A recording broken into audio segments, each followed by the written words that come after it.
number 7 of 2019. Pili, sheria ya fedha namba 8 ya mwaka 2019, the Finance Act number 8 of 2019. Na tatu, sheria ya marekebisho ya sheria mbalimbali namba 3 namba 9 ya mwaka 2019, the Written Laws Miscellaneous Amendments number 3 Act number 9 of 2019.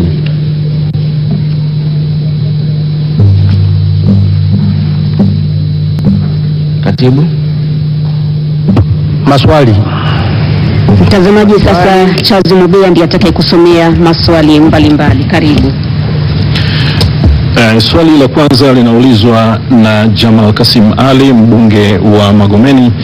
Anamuuliza Mheshimiwa Waziri Mkuu, mwaka 2017 Umoja wa Afrika AU ulipitisha azimio kwa nchi za Afrika la kuhakikisha kwa nchi hizo zinavuna faida itokanayo na demografia iliyopo kwa kuwekeza kwa vijana.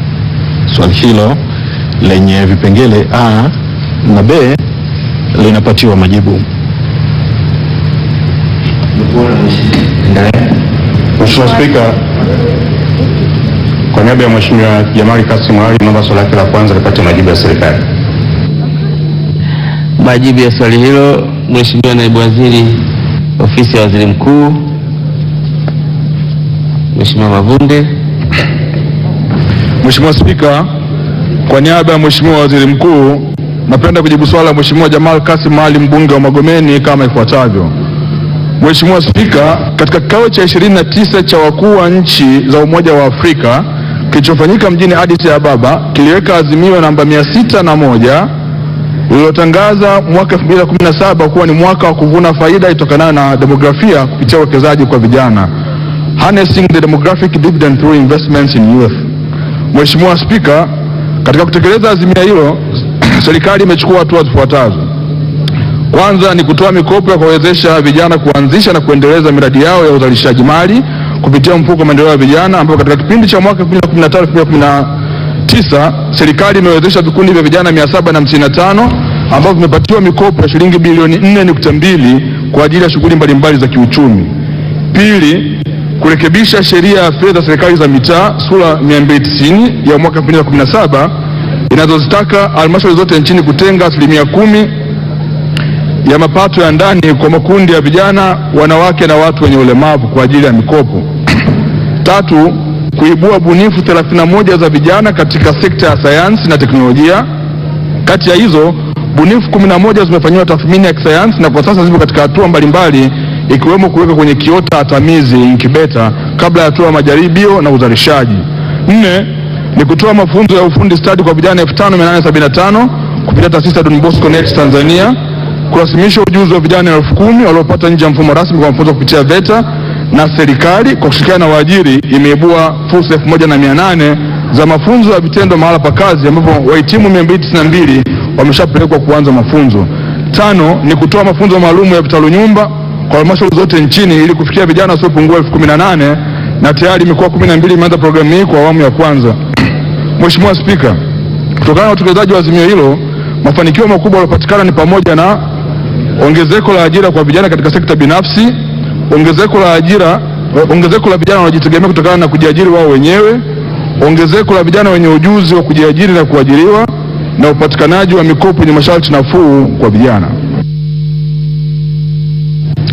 Mheshimiwa Mbogo, ni kuona swali la nyongeza.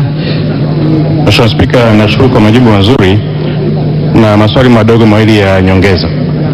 Tunajua muungano wa kikanda au wa kimataifa kama vile SADC una faida kubwa nzuri sana kwa vijana, hususani kwenye kupata ujuzi pamoja na mafunzo. Je, huu mkutano uliopita hivi karibuni, nini vijana watafaidika na SADC? Swali la pili, kuna maazimio gani ambayo tayari yaliyopo aidha kwenye EU ambayo na umoja mwingine wa kimataifa ambayo yatasaidia vijana ukizaidi ile swala la mikopo? Majibu ya maswali hayo, Mheshimiwa Naibu Waziri Ofisi ya Waziri Mkuu, tafadhali. Mheshimiwa Spika, kwa niaba ya Mheshimiwa Waziri Mkuu, napenda kujibu maswali mawili ya nyongeza ya Mheshimiwa Mbogo kama ifuatavyo. Mheshimiwa Spika, La kwanza la kwenye mkutano wa SADC uliomalizika hivi karibuni, tuchukue fursa hii kuwashukuru sana wakuu wote wa nchi pamoja na mwenyekiti wetu wa SADC kwa azma na kauli yao thabiti ya kuhakikisha kwamba vijana wanashiriki katika sekta ya uchumi wa viwanda. Mheshimiwa Spika, katika mkutano uliomalizika, ajenda kubwa ilikuwa ni kushirikisha vijana katika uchumi wa viwanda, na kwa Tanzania vijana walipata fursa ya kutembelea na kuona fursa mbalimbali na kujifunza kupitia mataifa mengine, na tunaamini kabisa kupitia mkutano huu lipo jambo ambalo limeongezeka katika fikra za vijana, hasa katika kwenda kuwekeza kwenye uchumi wa viwanda. Kwa hiyo ni mkutano ambao ulikuwa unatija na vijana wamehamasika, na tunaamini kutokea hapo vijana wengi zaidi watashiriki katika uchumi wa viwanda moja kwa moja au isivyo moja kwa moja. Mheshimiwa Spika, swali lake la pili alitaka kujua maazimio ya kikani kupitia AU. Mheshimiwa Spika, katika azimio la 601 la mwaka 2017, katika moja ya nguzo iliyosemwa ni uwezeshaji wa vijana, na sisi serikali ya Tanzania, Mheshimiwa Spika, tunayafanya hayo kupitia mifuko mbalimbali ya uwezeshaji wa vijana na kuwajengea vijana uwezo, hasa katika kuwajengea ujuzi ili waweze kujiajiri na kuajiri vijana wengine. Kwa serikali ya awamu ya 5, Mheshimiwa Spika, inayafanya hayo kuzingatia maamuzi yaliyofikiwa na wakuu wa nchi katika Umoja wa Afrika. Tunaendelea na Wizara ya Afya. Mheshimiwa wabunge, swali la Mheshimiwa Josephine Tabita Chagula. Afya, maendeleo ya jamii, jinsia, wazee na watoto, na linaulizwa na Josephine Tabitha Chagula, mbunge wa viti maalum. Anauliza, hospitali ya mkoa wa Geita haina jenereta la dharura pindi umeme unapokatika na hivyo kusababisha vifo vingi kutokea.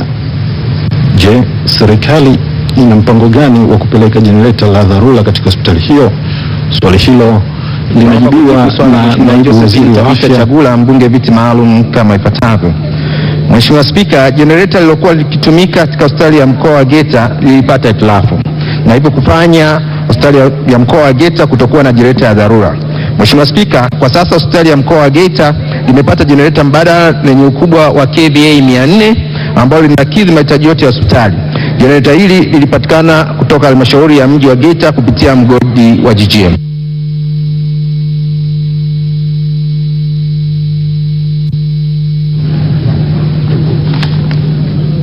Mheshimiwa Loresia. Asante sana Mheshimiwa Spika kwa kunipa nafasi niulize maswali ya nyongeza. Kwanza nipongeze sana serikali kwa kuona kwamba imepeleka jenereta tena kwa ajili ya kuendeleza huduma katika hospitali ya mkoa wa Geita. Lakini Mheshimiwa Spika, bado kuna changamoto nyingine pia kwamba hospitali ya mkoa wa Geita pia ina upungufu mkubwa sana wa watumishi. Je, serikali inasemaje kuhusu kuhakikisha kwamba watumishi hao wanapatikana? Lakini swali la pili, katika sawa sana na hospitali ya mkoa wa Geita pia katika vituo vingi vya kutolea huduma kwenye mkoa wa Geita hakuna umeme, hakuna nishati ya umeme. Kusababana hii inasababisha huduma kutolewa, lakini pia kupata changamoto hasa kwa kina mama wajawazito wakati wa kujifungua usiku.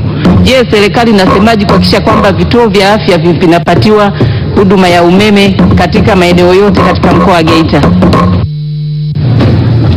Majibu ya swali hilo, Mheshimiwa Naibu Waziri Afya Dr. Faustin Ndugulile. Mheshimiwa Spika, naomba kujibu maswali mawili ya nyongeza ya Mheshimiwa Lawrence Bukwimba, mbunge, kama ifuatavyo.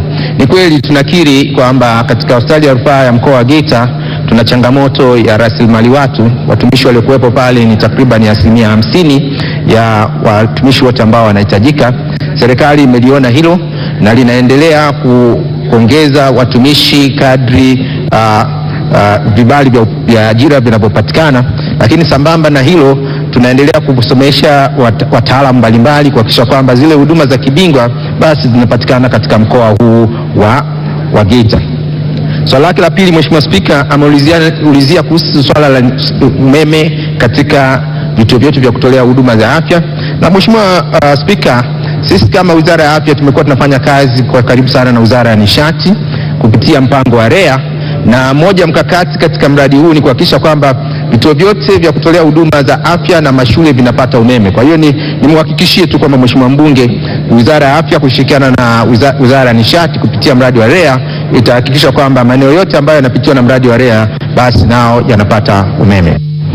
Tunaendelea na swali la pili kwa Wizara ya Afya. Linaulizwa na Mheshimiwa Sonia Juma Magogo. Swali linalofuatia linaulizwa na Mheshimiwa Sonia Juma Magogo kuelekezwa katika Wizara ya Afya, Maendeleo ya Jamii, Jinsia, Wazee na Watoto. Anauliza, je, serikali ina mkakati gani wa kuongeza madaktari bingwa hapa nchini? Swali hilo linaendelea kujibiwa na Naibu Waziri wa Afya, Maendeleo ya Jamii, Jinsia na Maendeleo ya Jamii, Jinsia, Wazee na Watoto. Naomba kujibu swali la Mheshimiwa Sonia Juma Magogo, mbunge viti maalum kama ifuatavyo. Mheshimiwa Spika, serikali inaendelea kuimarisha huduma za kibingwa katika ngazi mbalimbali za huduma nchini, ikiwa ni pamoja na hospitali yetu ya taifa ya Muhimbili. Katika mwaka 2017-18, wizara kwa kushirikiana na wadau wa maendeleo ilitenga kiasi cha shilingi bilioni 2 zilizotumika kwa ajili ya kusomesha madaktari bingwa 125 wa fani za kipaumbele katika chuo cha Muhimbili MUHAS, ambao wanatarajia kukamilisha masomo yao mwaka 2020-2021. Aidha, katika mwaka 2018-19 serikali ilitenga kiasi cha shilingi bilioni 1.8 ili kuendelea kugharamia mafunzo ya ngazi ya kibingwa kwa kada mbalimbali za afya 127 katika chuo cha MUHAS. Mheshimiwa Spika, hadi kufikia Juni mwaka 2019, jumla ya utumishi wa sekta ya afya 458 walikuwa wanaendelea na masomo katika ngazi mbalimbali za taaluma. Kwa idadi hiyo, 435 wanaendelea masomo yao ndani ya nchi na 23 nje ya nchi kwa ufadhili wa serikali. Katika idadi hiyo, jumla ya madaktari bingwa 365 wanatarajiwa kuhitimu mafunzo kuanzia mwaka 2019-20, 2021, 21-22. Wataalamu wote hawa watasambazwa katika hospitali mbalimbali nchini kulingana na uwiano wa wataalamu waliopo na kwa kuzingatia maeneo yenye uhaba mkubwa. Mheshimiwa Spika, katika mwaka 2019-20 wizara imetenga jumla ya shilingi bilioni 1.8 kwa ajili ya kugharamia mafunzo ya wataalamu bingwa katika fani za kipaumbele. Kutokana na uhaba uliopo katika hospitali za rufaa za mikoa, wizara itahakikisha fedha hizi zinatumika vyema katika kusomesha wataalamu wanaotokana katika maeneo yenye uhaba mkubwa. Aidha, wizara kupitia hospitali za rufaa za taifa na taasisi za nje zinaendelea kuendesha kambi za udaktari bingwa hapa nchini kwa lengo la kusogeza huduma za kibingwa na kujengea uwezo wa wataalamu wetu. Mheshimiwa Sonia ameridhika. Asante Mheshimiwa Spika kwa kunipa nafasi niweze kuuliza maswali mawili ya nyongeza. Kwa kuwa asilimia kubwa ya wananchi wetu kipato chao ni cha chini na wamekuwa wakitegemea hospitali zetu za serikali kama msaada mkubwa pindi wanapopata changamoto za afya, je, serikali ina mkakati gani kuhakikisha kwamba hawa madaktari bingwa wachache ambao tunao hawapati vishawishi vya kwenda kufanya kazi nje ya nchi ama kwenye private hospitals? Swali la pili, ukiangalia idadi ya madaktari bingwa ambao tunao bado ni chache sana, lakini hospitali nyingi za mikoa hazina madaktari bingwa. Je, serikali ina mkakati gani kuhakikisha madaktari hawa wanagawiwa kwa uwiano mzuri ili kuepusha usumbufu wa wananchi wengi kutoka mikoani na kupata huduma hospitali ya Muhimbili? Majibu ya maswali hayo, Mheshimiwa Naibu Waziri Afya Dr. Ndugulile, tafadhali. Mheshimiwa Spika, naomba kujibu maswali mawili ya Mheshimiwa Sonia Magogo, mbunge viti maalum kama ifuatavyo. Mheshimiwa Spika, naomba nitaarifu bunge lako kwamba katika nchi ambazo tumejaliwa kidogo kwamba madaktari wetu hawatoki sana kwenda nje ya nchi kulinganisha na nchi nyingine katika bara la Afrika, Tanzania ni moja hapo. Na moja mkakati ambayo tumeiweka ya kuhamasisha madaktari wetu na wataalamu wetu wa afya kuendelea kukaa nchini ni maboresho ambayo tunaendelea kuyafanya katika sekta ya afya. Vituo zaidi ya 352 tumeviboresha, hospitali za wilaya 67 tumejenga, sasa hivi tunaendelea na ujenzi wa hospitali za rufaa 5 za mikoa na maboresho mengine makubwa ya kimiundombinu ya vifaa ambayo sasa hivi imepelekea kwamba hata huduma zile kubwa za kibingwa ambazo zilikuwa zinafanyika nje ya nchi sasa hivi zimeweza kufanyika nchini. Kwa hiyo hili nalo limesaidia sana kuwafanya wataalamu wetu wazalendo kubaki pamoja na motisha nyingine za ndani ambazo tumeendelea kuwapatia wataalamu wetu katika sekta yetu ya afya. Mheshimiwa Spika, Mheshimiwa Sonia Magogo ameulizia swala la uwiano. Ni kweli tunakiri tumekuwa na changamoto kubwa sana ya uwiano wa upatikanaji wa madaktari bingwa katika baadhi ya mikoa, na hili sisi kama wizara tumeshaliona, na moja mkakati ambao tumeufanya sisi kama wizara ni kuhakikisha kwanza, moja, wataalamu ambao tunaenda kuwasomesha kwa fedha serikali tunachukua katika maeneo ambayo yamekuwa na uhaba mkubwa wa wataalamu, kwa lengo kwamba akimaliza, na tumewasainisha kitu tunaitwa non-bonding, kwamba ukimaliza na iwapo kama umesoma na fedha za serikali, basi tutakurudisha kule katika maeneo ambayo ulikuwa umetoka ili uweze kupata utaalamu huo. Lakini katika kipindi hichi cha mpito ambapo huduma hizi hazijaweza kupatikana katika baadhi ya mikoa, ndio tumekuwa tunaendesha kambi. Madaktari bingwa hawa wachache tumekuwa tunawazungusha ndani ya nchi kwa kambi maalum katika baadhi ya mikoa ili waweze kutoa hizo huduma kwa wale wananchi, ili angalau katika ile mikoa basi huduma zile ziweze kupatikana. Wizara ya Maji, swali la Mheshimiwa Joseph limeelekezwa Wizara ya Maji na linaulizwa na mbunge wa Mikumi Joseph Leonard Haule. Anamuuliza Mheshimiwa Waziri wa Maji, aliyekuwa waziri wa maji Mheshimiwa Engineer Isaac Kamwelwe alitembelea chanzo cha maji cha Silageti kilichopo kati ya Ruaha ambacho kimepimwa na kuthibitishwa na wataalamu wa idara ya maji kwamba kina maji mengi na salama na kinaweza kuhudumia ipasavyo kata za Ruaha, Kidodi na Ruhembe, na kwamba zinatakiwa shilingi bilioni 2 ili maji hayo yaweze kupatikana kwenye kata hizo. Leonard Haule, mbunge wa jimbo la Mikumi, kama ifuatavyo. Mheshimiwa Spika, kata za Ruaha, Kidodi na Ruhembe ni miongoni mwa kata 18 zilizopo katika jimbo la Mikumi. Upatikanaji wa huduma ya maji katika jimbo hilo umefikia 68%. Mheshimiwa Spika, kata za Ruaha, Kidodi na Ruhembe zina jumla ya vijiji 12. Hata hivyo, vijiji 8 tayari vimejengewa miundombinu ya miradi ya bomba. Aidha, vijiji 4 katika kata ya Ruhembe vinatumia visima vifupi vilivyofungwa pampu za mkono. Hivyo uboreshaji wa huduma ya maji katika kata hizo bado ni muhimu kutokana na kuongezeka kwa idadi ya wakazi na kukua kwa maendeleo ya kijamii na kiuchumi. Mheshimiwa Spika, ni kweli chanzo cha maji cha mto Sigaleti ni miongoni mwa vyanzo vya maji vinavyopendekezwa kutumika kuboresha huduma ya upatikanaji wa maji katika jimbo la Mikumi, zikiwemo kata hizo. Baada ya kupata makisio ya awali ya kiasi cha shilingi bilioni 2 kwa ajili ya kutekeleza mradi huo, kwa sasa wizara yangu inafanya mapitio ya kina ya usanifu na gharama, na tayari kiasi cha shilingi milioni 658 kimetengwa katika mwaka wa fedha 2019-2020 kwa ajili ya kuanza utekelezaji wa mradi huo.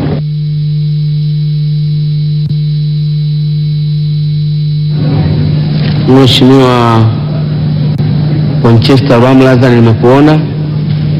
Asante sana Mheshimiwa Spika, pamoja na majibu ya naibu waziri, ninayo maswali mawili ya nyongeza. Mheshimiwa Spika, kwa kuwa sasa serikali imetenga pesa kama ilivyo katika majibu ya msingi, na kwa kuwa tatizo la maji katika kata hizo tajwa katika swali hilo ni ya muda mrefu, je, serikali inajikomiti vipi kwamba huu mradi wa kuweka maji katika kata hizo utakamilika wakati gani? Lakini Mheshimiwa Naibu Spika, swali langu la pili ni kwamba kumekuwepo na matatizo makubwa sana katika miradi ya maji katika nchi yetu, na serikali inaahidi kutoa pesa kwenye bajeti, lakini fedha haziendi kama inavyotarajiwa. Lakini pia hata fedha zinazoenda zinatumika vibaya na kuifanya miradi hii isikamilike. Je, serikali sasa inachukua hatua zipi kuhakikisha kwamba hii miradi ya maji ambayo inapata fedha za serikali inakamilika na fedha zinatumika ipasavyo? Majibu ya maswali hayo, Mheshimiwa Naibu Waziri Maji, Mheshimiwa Aweso. Mheshimiwa Spika, kwa niaba ya Waziri wa Maji nataka nimfahamishe Mheshimiwa mbunge, kwanza sisi kama serikali tumefanya jitihada kubwa sana pale Mikumi mjini. Zaidi ya mradi wa milioni 974 tumeweza kutekeleza kupitia chanzo cha Madibila katika kuhakikisha wananchi wale wanapata huduma ya maji.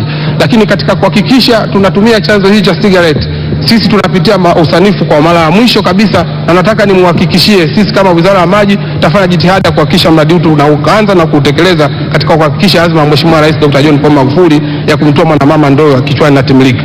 Kuhusu swali la pili, Mheshimiwa Spika, utekelezaji wa miradi ya maji unategemeana na fedha, na sisi kama serikali inatupa fedha. Moja ya changamoto kubwa ilikuwa ni muundo, lakini kupitia bunge lako tukufu Mheshimiwa Spika umetunga sheria katika kuhakikisha kwamba tuna sheria namba 5 ya huduma ya maji safi na usafi wa mazingira na uanzishwaji wa wakala wa maji RUWASA. Nataka nimhakikishie Mheshimiwa mbunge huu utakuwa mwarobaini katika kuhakikisha usimamizi wa miradi ya maji na fedha kwa maana ya wakandarasi katika kuhakikisha wanatekeleza miradi ya viwango na katika kuhakikisha tunatatua matatizo ya maji. Asante sana Mheshimiwa Spika.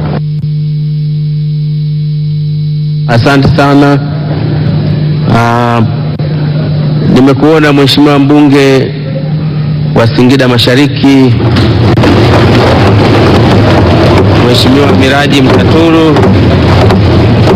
Swali la nyongeza tafadhali. Asante sana Mheshimiwa Spika. Kwanza nianze kumshukuru sana Mwenyezi Mungu mwingi wa rehema kunijalia kuingia kwenye bunge lako tukufu na kuweza kuwakilisha ipasavyo wananchi wa jimbo la Singida Mashariki.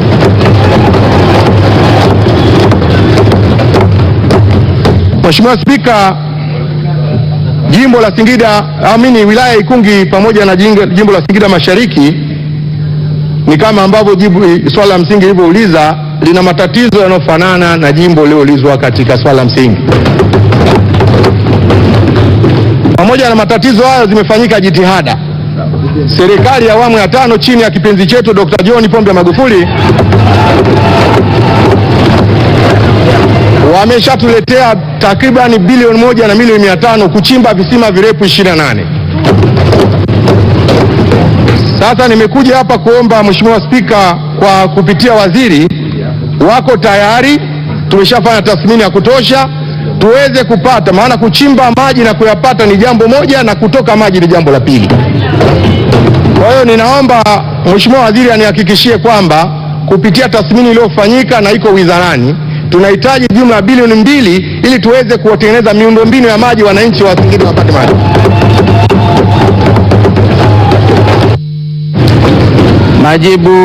Majibu ya swali iko tayari. Asante sana. Kwa Mheshimiwa Naibu Waziri, majibu ya uhakika kwa mbunge huyu wa Ikungi. Mheshimiwa Spika, kwa niaba ya waziri wa maji, awali ya yote kwanza nimpongeze Mheshimiwa mbunge. Kwanza namfahamu vizuri, alikuwa mkuu wa wilaya, lakini nataka niwahakikishie wana Singida Mashariki hili ni jembe wembe, walitumia vizuri sana. Lakini katika kuhakikisha kwamba tunatatua tatizo hili la maji, tumeshafanya jitihada za uchimbaji. Nimuombe baada ya bunge saa 7 tukutane, tupange mikakati ya kwenda kutatua tatizo la maji kwa haraka kabisa. Sasa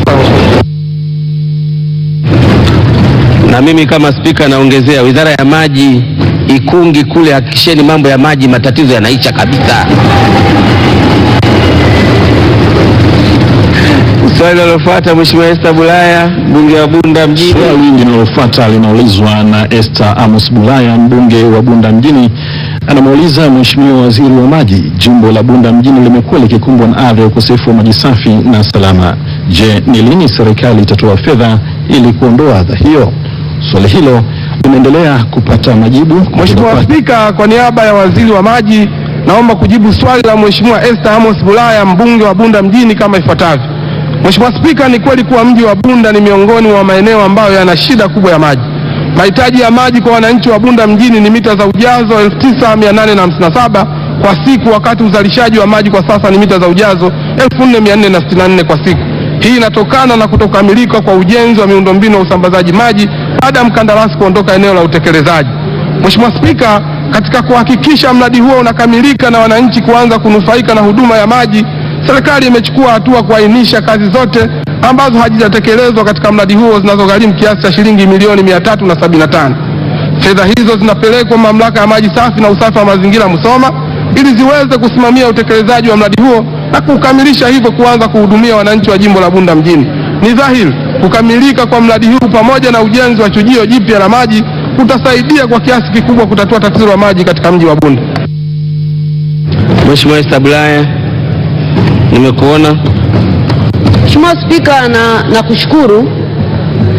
Naomba niulize maswali yangu mawili ya niongeza. Kwanza, Mheshimiwa Naibu Waziri na Mheshimiwa Spika, wewe ni shahidi, huu mradi ni wa muda mrefu sana, zaidi ya miaka 11, miaka mitatu mizima tunazungumzia swala la chujio. Si sawa kwa wananchi wa Bunda na mkoa wa Mara. Naomba niulize maswali yangu mawili ya niongeza. Mbali na changamoto za wakandarasi kuto kulipwa, mbali na changamoto za wakandarasi kuondoka site, Mamlaka ya Maji ya mji wa Bunda kupitia vyanzo vyake vya ndani vimeanza kusambaza mitandao ya maji. Sasa nilitaka kujua serikali na mkakati gani wa kusaidia jitihada hizi za Mamlaka ya Maji mji wa Bunda, mbali na kwamba haipati ruzuku serikalini. kuendelea na zoezi la usambazaji wa miundombinu ya maji katika maeneo mbalimbali likiwepo Manyamanyama, Bunda Store, Gerezani, Olympus, Sazila. Lini maji serikali lini mtahakikisha hii mitandao ya maji yanafika kwenye maeneo hayo ambayo hakuna kabisa? Mheshimiwa Spika, swali langu la pili. Mheshimiwa Naibu Waziri, unajua mamlaka ya mji wa Bunda ni halmashauri yetu ya mji wa Bunda ni mpya. Tumekuta kuna madeni ya umeme ambayo mwisho wa siku takribani milioni 603. Hayo tumerithi. Mamlaka yangu ya mji wa Bunda inalipa bili bili inalipwa, lakini haya madeni yamerithi kupitia halmashauri iliyopita tangu mzee wangu Wasira.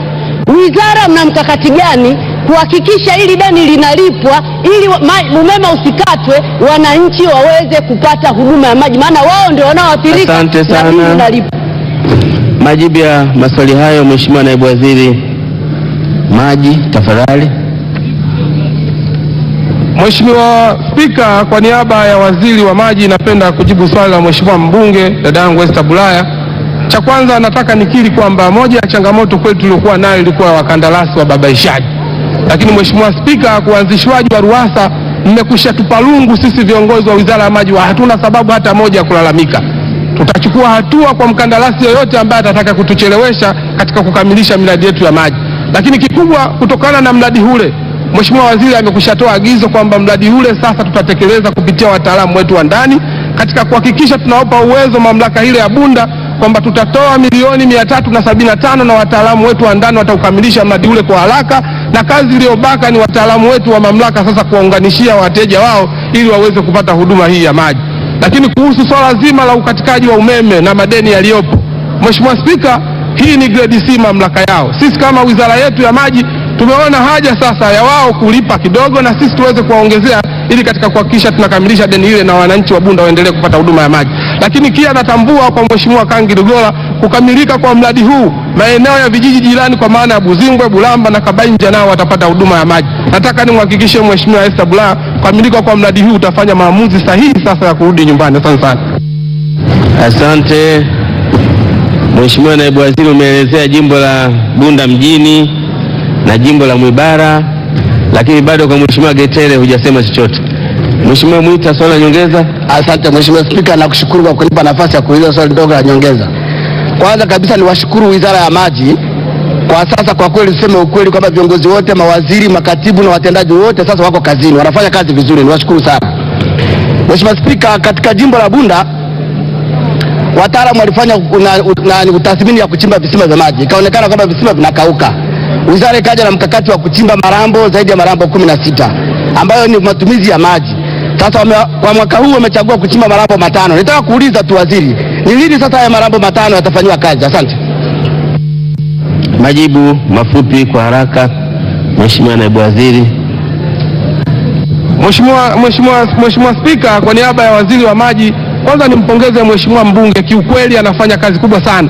Jana tu tulikuwepo naye katika wizara yetu ya maji na katibu mkuu, na moja ya makubaliano ni katika kuhakikisha tunatoa fedha kwa ajili ya uchimbaji wa mabwawa zaidi ya 5. Kwa hiyo Mheshimiwa mbunge, nataka nikuhakikishie sisi kama viongozi wa Wizara ya Maji hatutakuwa kikwazo kwa wananchi wako wa Bunda vijijini kuweza kuchimbiwa mabwawa haya na waweze kupata huduma ya maji. Lakini pia nitumie nafasi hii kuwapongeza wabunge wa mkoa wa Mara wanatokana na Chama cha Mapinduzi kwa mshikamano wao na kuweza kupigana zaidi ya miradi Mgango Kiabakari tumekwisha saini, lakini tunakwenda kutatua tatizo la maji Mugumu pamoja na Tarime. Asante sana Mheshimiwa Spika. Nimekuwa na Mheshimiwa Hawa Ghasia, swali la mwisho la nyongeza. Asante Mheshimiwa Spika, na mimi ningependa kuuliza swali moja la nyongeza.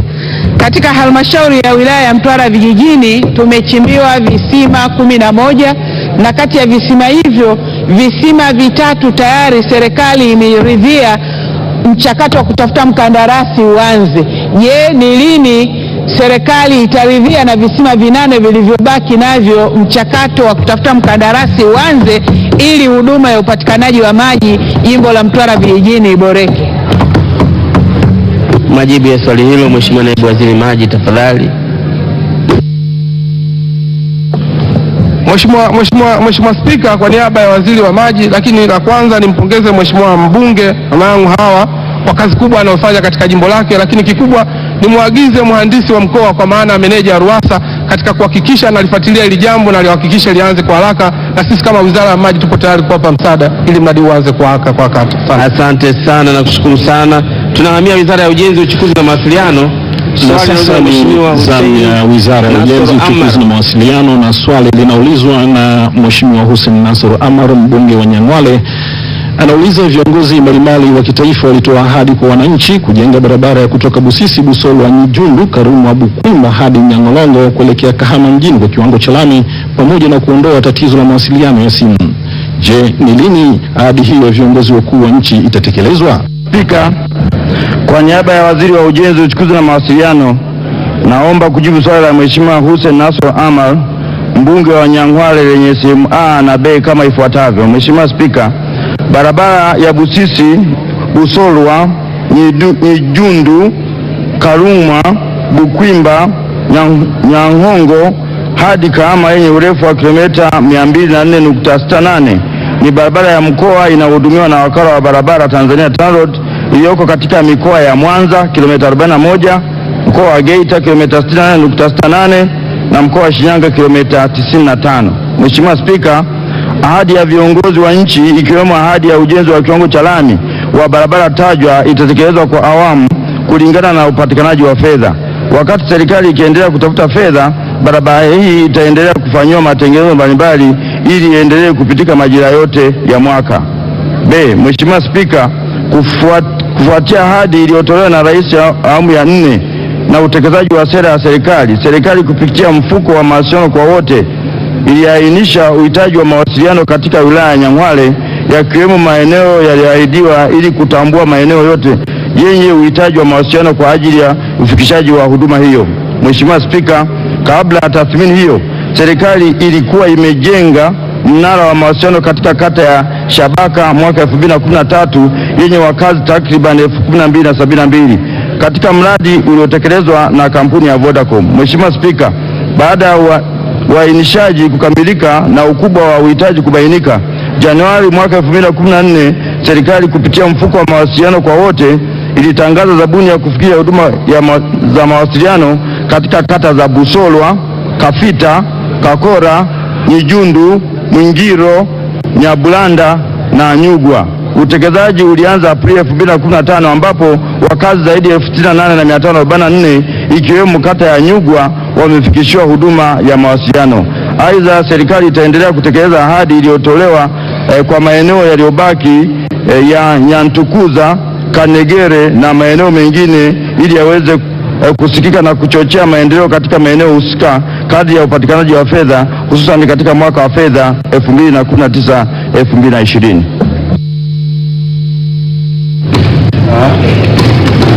Mheshimiwa mbunge wa Nyang'hwale, swali la nyongeza. Asante Mheshimiwa Spika kwa kunipa nafasi niweze kuuliza maswali madogo mawili ya nyongeza. Kabla ya maswali, kuna marekebisho kidogo katika maandishi aliyoandika hapa Mheshimiwa. Inasomeka barabara ya Busisi, Busolwa, Nyijundu, Karumwa, Bukwimba hadi Nyang'olongo, sio Nyang'ongo. Baada ya marekebisho hayo, Mheshimiwa, napenda kumpongeza naibu waziri kwa majibu yake mazuri, kwa kuwa serikali inakiri kutekeleza ahadi hizo za viongozi kwa kujengwa barabara ya lami kutoka Kahama hadi Busisi kupitia Karumwa pindi pesa zitakapopatikana.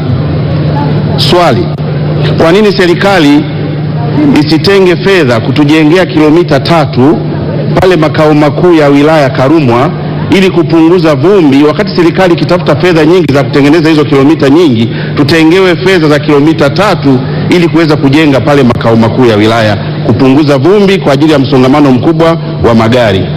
Swali la pili, amesema kwamba utekelezaji wa mawasiliano katika kata zilizotajwa, kuna kata moja ambapo kuna matatizo ya usikivu, kata hiyo Nyijundu. Tunahitaji sasa Vodacom waende kufunga mnara huo ili wananchi wa pale waweze kutuma fedha na kupokea kupitia M-Pesa.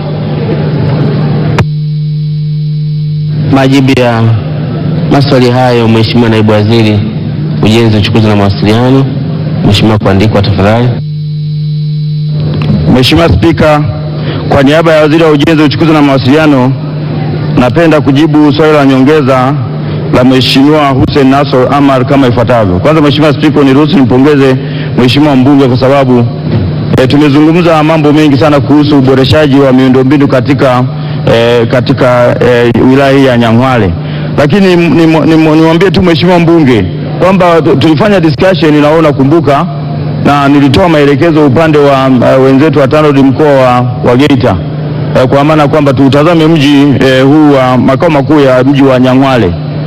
Kwa hiyo nielekeze tu tena Mheshimiwa Spika, kama tulivyokubaliana kwamba kilomita 2 tutaanza na kilomita 2 Mheshimiwa mbunge, pamoja na kuboresha mitaro iliyoko katika mji wa Kalungwa makao makuu ya Nyang'hwale. Kwa hiyo ni kutoa hofu, tumejipanga kwa ajili ya kufanya makao makuu iweze kukaa vizuri.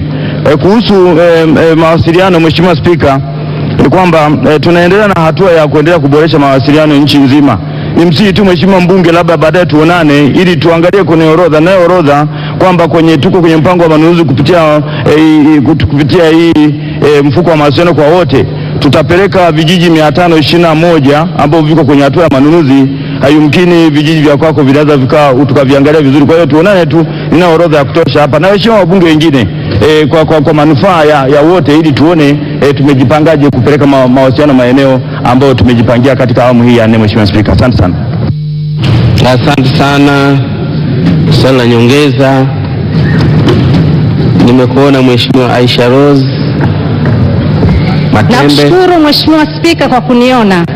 Tatizo la miundombinu lipo pia katika jimbo la Ikungi Mashariki katika barabara yetu ya Makiungu Misugha, na changamoto hiyo imekuwa kubwa sana wakati wa masika. Je, ni lini serikali itajenga barabara hiyo kwa kiwango cha lami ili kuunganisha mikoa ya Singida na Dodoma na kuharakisha shughuli za maendeleo katika maeneo hayo? Nakushukuru Mheshimiwa. Majibu ya swali hilo muhimu, Mheshimiwa Naibu Waziri Ujenzi, Uchukuzi, Mawasiliano. Mheshimiwa Spika, kwa niaba ya Waziri wa Ujenzi, Uchukuzi na Mawasiliano, ninapenda kujibu swali la nyongeza la Mheshimiwa Aisha Rose Matembe kama ifuatavyo.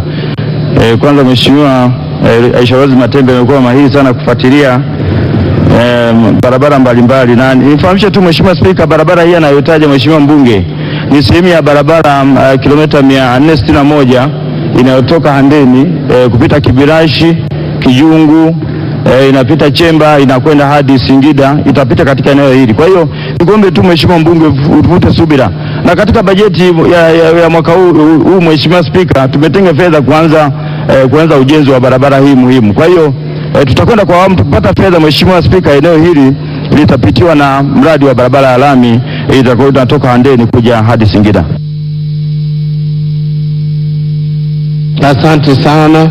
Tunaendelea na swali la Mheshimiwa Ahmed Ali Salum. Kwa niaba yake nimekuona Mheshimiwa, endelea. Chalami umekamilika. Je, ni lini mradi huo utaanza? Swali hilo linapatiwa majibu na serikali.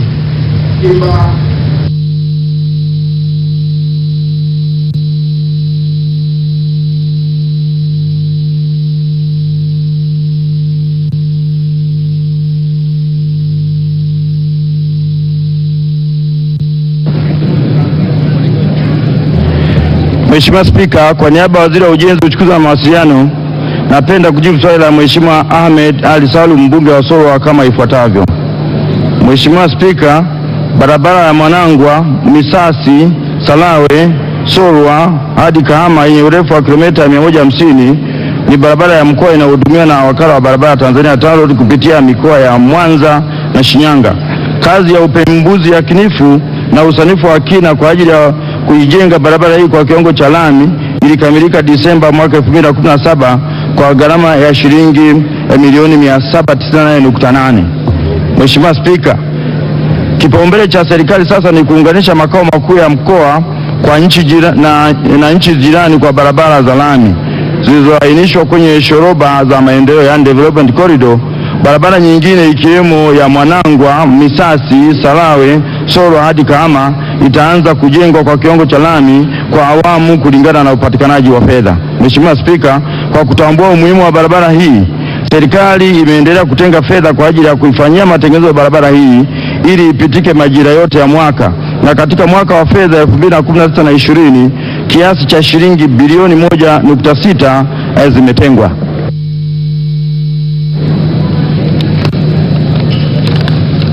Mheshimiwa Magolio, swali la nyongeza. Ezekiel Maige. Mheshimiwa Spika, nakushukuru sana kwa kunipa nafasi.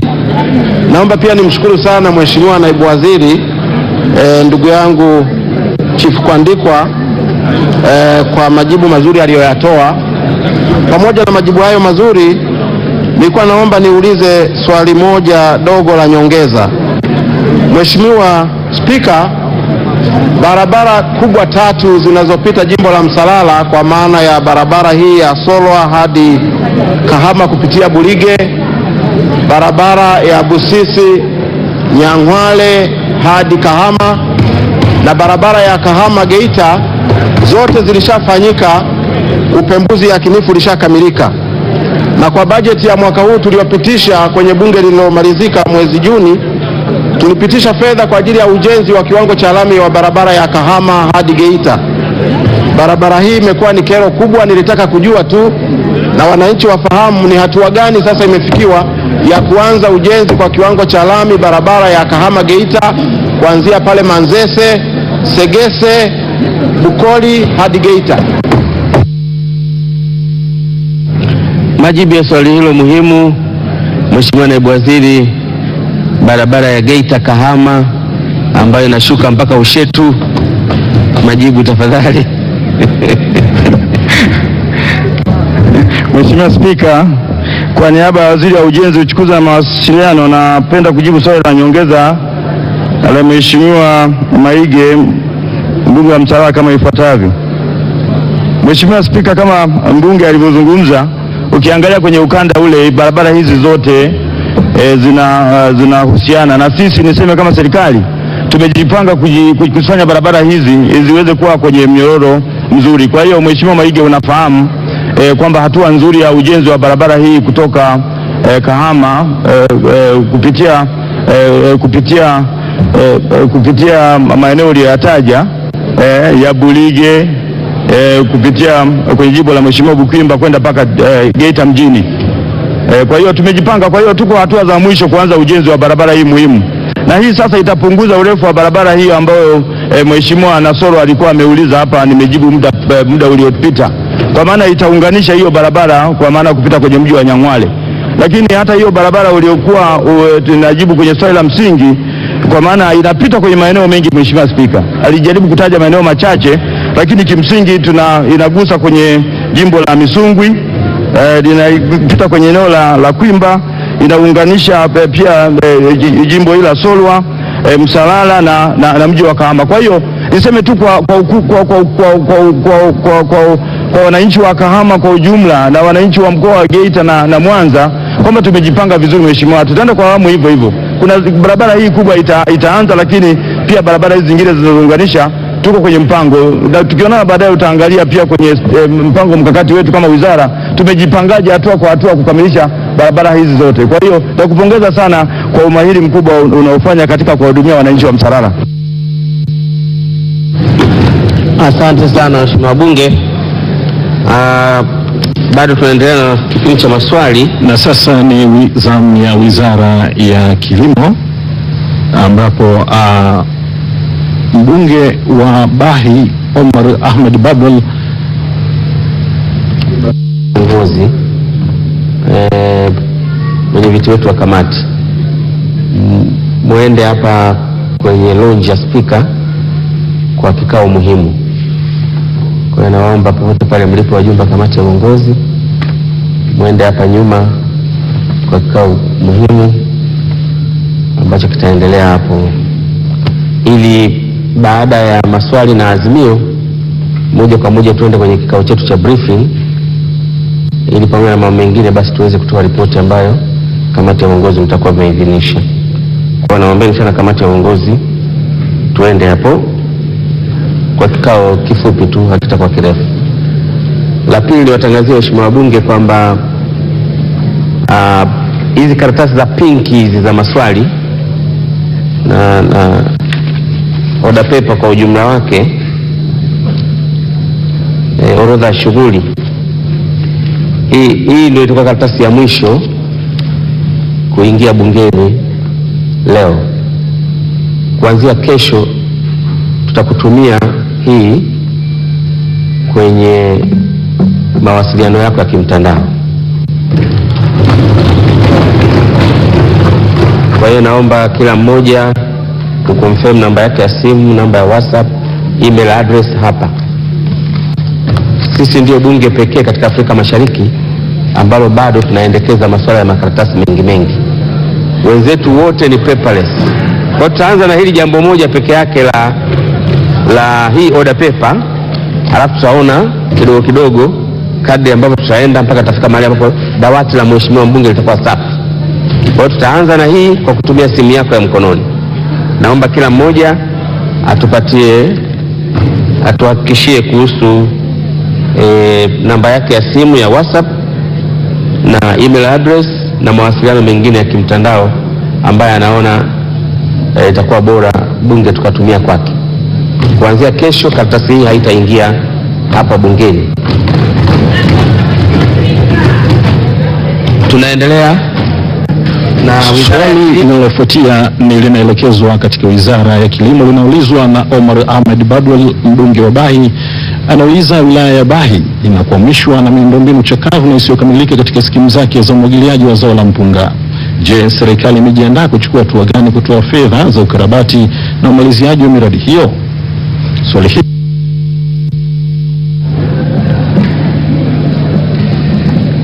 Nashukuru Mheshimiwa Spika. Kwa niaba ya Waziri wa Kilimo, napenda kujibu swali la Mheshimiwa Omar Ahmed Badweri, mbunge wa jimbo la Bahi kama ifuatavyo. Mheshimiwa Spika, katika kukamilisha na kukarabati miundombinu ya umwagiliaji chakavu iliyopo wilaya ya Bahi, serikali itafanya tathmini ya miradi hiyo kabla ya mwezi Disemba 2019 na utekelezaji wake utahusisha wadau mbalimbali wa miradi ya umwagiliaji wakiwemo serikali sisi wenyewe, washirika wa maendeleo, wawekezaji binafsi, ubia kati ya sekta ya umma na sekta binafsi. Lengo ni kuhakikisha kuwa kilimo cha umwagiliaji kinakuwa na cha uhakika na kuongeza upatikanaji wa chakula nchini. Mheshimiwa Spika, Wizara kupitia Tume ya Taifa ya Umwagiliaji itaendelea kushirikiana na halmashauri ya wilaya ya Bahi pamoja na vyama vya umwagiliaji wa maeneo hayo kuandaa maandiko, kuomba mikopo kutoka taasisi za kifedha kama vile Benki ya Maendeleo ya Kilimo kwa lengo la kukamilisha ujenzi na ukarabati wa miundombinu ya umwagiliaji ili wananchi wa maeneo haya waweze kuwa na uhakika wa chakula cha kutosheleza kwenye maeneo yao.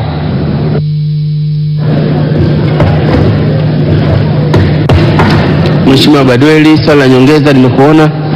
Nashukuru sana Mheshimiwa Spika kwa kunipa nafasi ya kuuliza maswali madogo mawili ya nyongeza, lakini pia nashukuru kwa majibu ya Mheshimiwa Naibu Waziri.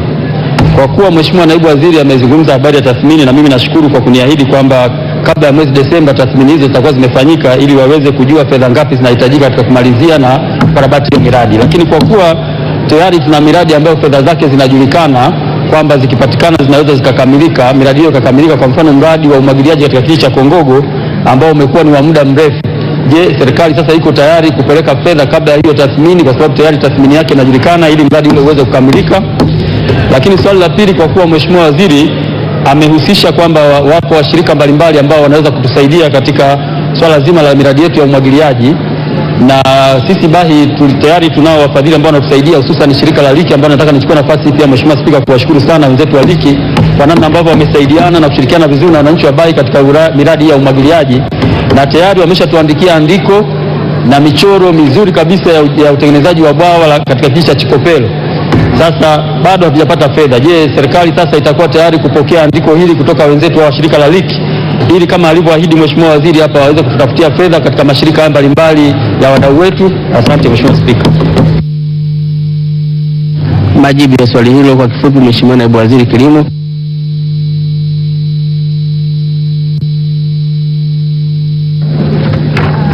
Nashukuru Mheshimiwa Spika, kwa niaba ya Waziri wa Kilimo napenda kujibu maswali mawili ya nyongeza ya Mheshimiwa Omar Ahmed Badueri kama ifuatavyo.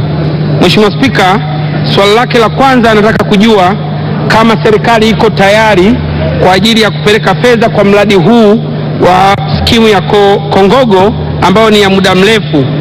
Kwanza ni kweli, nichukue nafasi hii Mheshimiwa Spika kumpongeza sana Mheshimiwa Badueri kwa ajili ya ufuatiliaji wa karibu sana na ushirikiano anaowapa watu wake wa Bahi. Na sisi kama serikali kwanza tuko tayari kwenda kupeleka fedha, na ndio maana kwenye bajeti ya mwaka huu, mwaka 2019-20 tumetenga zaidi ya milioni 217 kwa ajili ya kufanya utathmini ya miradi hiyo ukiwemo huu wa Kongogo. Lakini katika swali lake la pili anataka kujua pia kama serikali tuko tayari kuchukua andiko waliofadhiliwa na hao wadau wa maendeleo. Serikali iko tayari, na sisi binafsi kwamba tulishaanza, lakini tupo tayari baada ya bunge hili kwisha, tunaomba tupe hilo andiko tulifanyie kazi, na kama tulivyosema hela tulishatenga, tutafanya kila iwezekanavyo ili andiko tulitekeleze haraka iwezekanavyo. Asante. Tuendelee na swali la Mheshimiwa Wile Kambalo Kuli, mbunge wa Karatu. Swali la mbunge linasema wakulima wa bonde la Eyasi wanategemea kilimo cha umwagiliaji kwa kutumia chemchem za Gangdem, na kutokana na kupungua kwa kiasi cha maji wakulima wengi wanashindwa kuzalisha. Je, serikali ina mpango gani kuongeza vyanzo mbadala vya maji ili wakulima hawa waweze kumudu kilimo hicho na kiwe endelevu? Swali hili limeelekezwa katika Wizara ya Kilimo na naibu waziri anaenda kutoa majibu ya serikali. Mheshimiwa Spika, kwa niaba ya Waziri wa Kilimo napenda kujibu swali la Mheshimiwa Kwambalu Willy, mbunge wa jimbo la Karatu kama ifuatavyo. Mheshimiwa Spika, ni kweli kuwa wakulima wa bonde la Eyasi wanategemea kilimo cha umwagiliaji kwa kutumia chemchem za Gangdem. Aidha, kutokana na kupungua kwa kiasi cha maji katika vyanzo hivyo pamoja na kuongezeka kwa mahitaji ya maji kwa matumizi mbalimbali ikiwemo umwagiliaji, wakulima wanashindwa kuzalisha mazao ya kilimo ipasavyo. Mheshimiwa Spika, ili kuongeza vyanzo mbadala vya maji kama mabwawa na visima virefu, serikali kwa kushirikiana na halmashauri ya wilaya ya Karatu itafanya upembuzi yakinifu kwa lengo la kubaini maeneo yanayofaa kujengwa mabwawa na kuchimbwa visima virefu na hivyo kuongeza vyanzo vya maji. Mheshimiwa Spika, ili kuharakisha upembuzi yakinifu, halmashauri ya wilaya ya Karatu inashauriwa kutenga fedha zitokanazo na mapato ya ndani kama ilivyoelekezwa kuwa kila halmashauri itenge 20% ya mapato yake ya ndani kwa ajili ya sekta ya kilimo ikiwemo kuendeleza kilimo cha umwagiliaji. Aidha, serikali kwa kushirikiana na wadau wa maendeleo itaendelea kutafuta vyanzo mbadala vya fedha ili kuendeleza kilimo cha umwagiliaji katika bonde la Eyasi. Mheshimiwa Spika, kupitia sheria namba 5 ya umwagiliaji ya mwaka 2013 tunatambua kuwa ushiriki wa sekta binafsi katika kuendeleza kilimo cha umwagiliaji. Hivyo, serikali kwa kushirikiana na sekta binafsi itaendelea kutafuta vyanzo vingine vya fedha ili kujenga mabwawa na visima virefu kwa kutumia ukarabati, utaratibu wa jenga, endesha na kabidhi.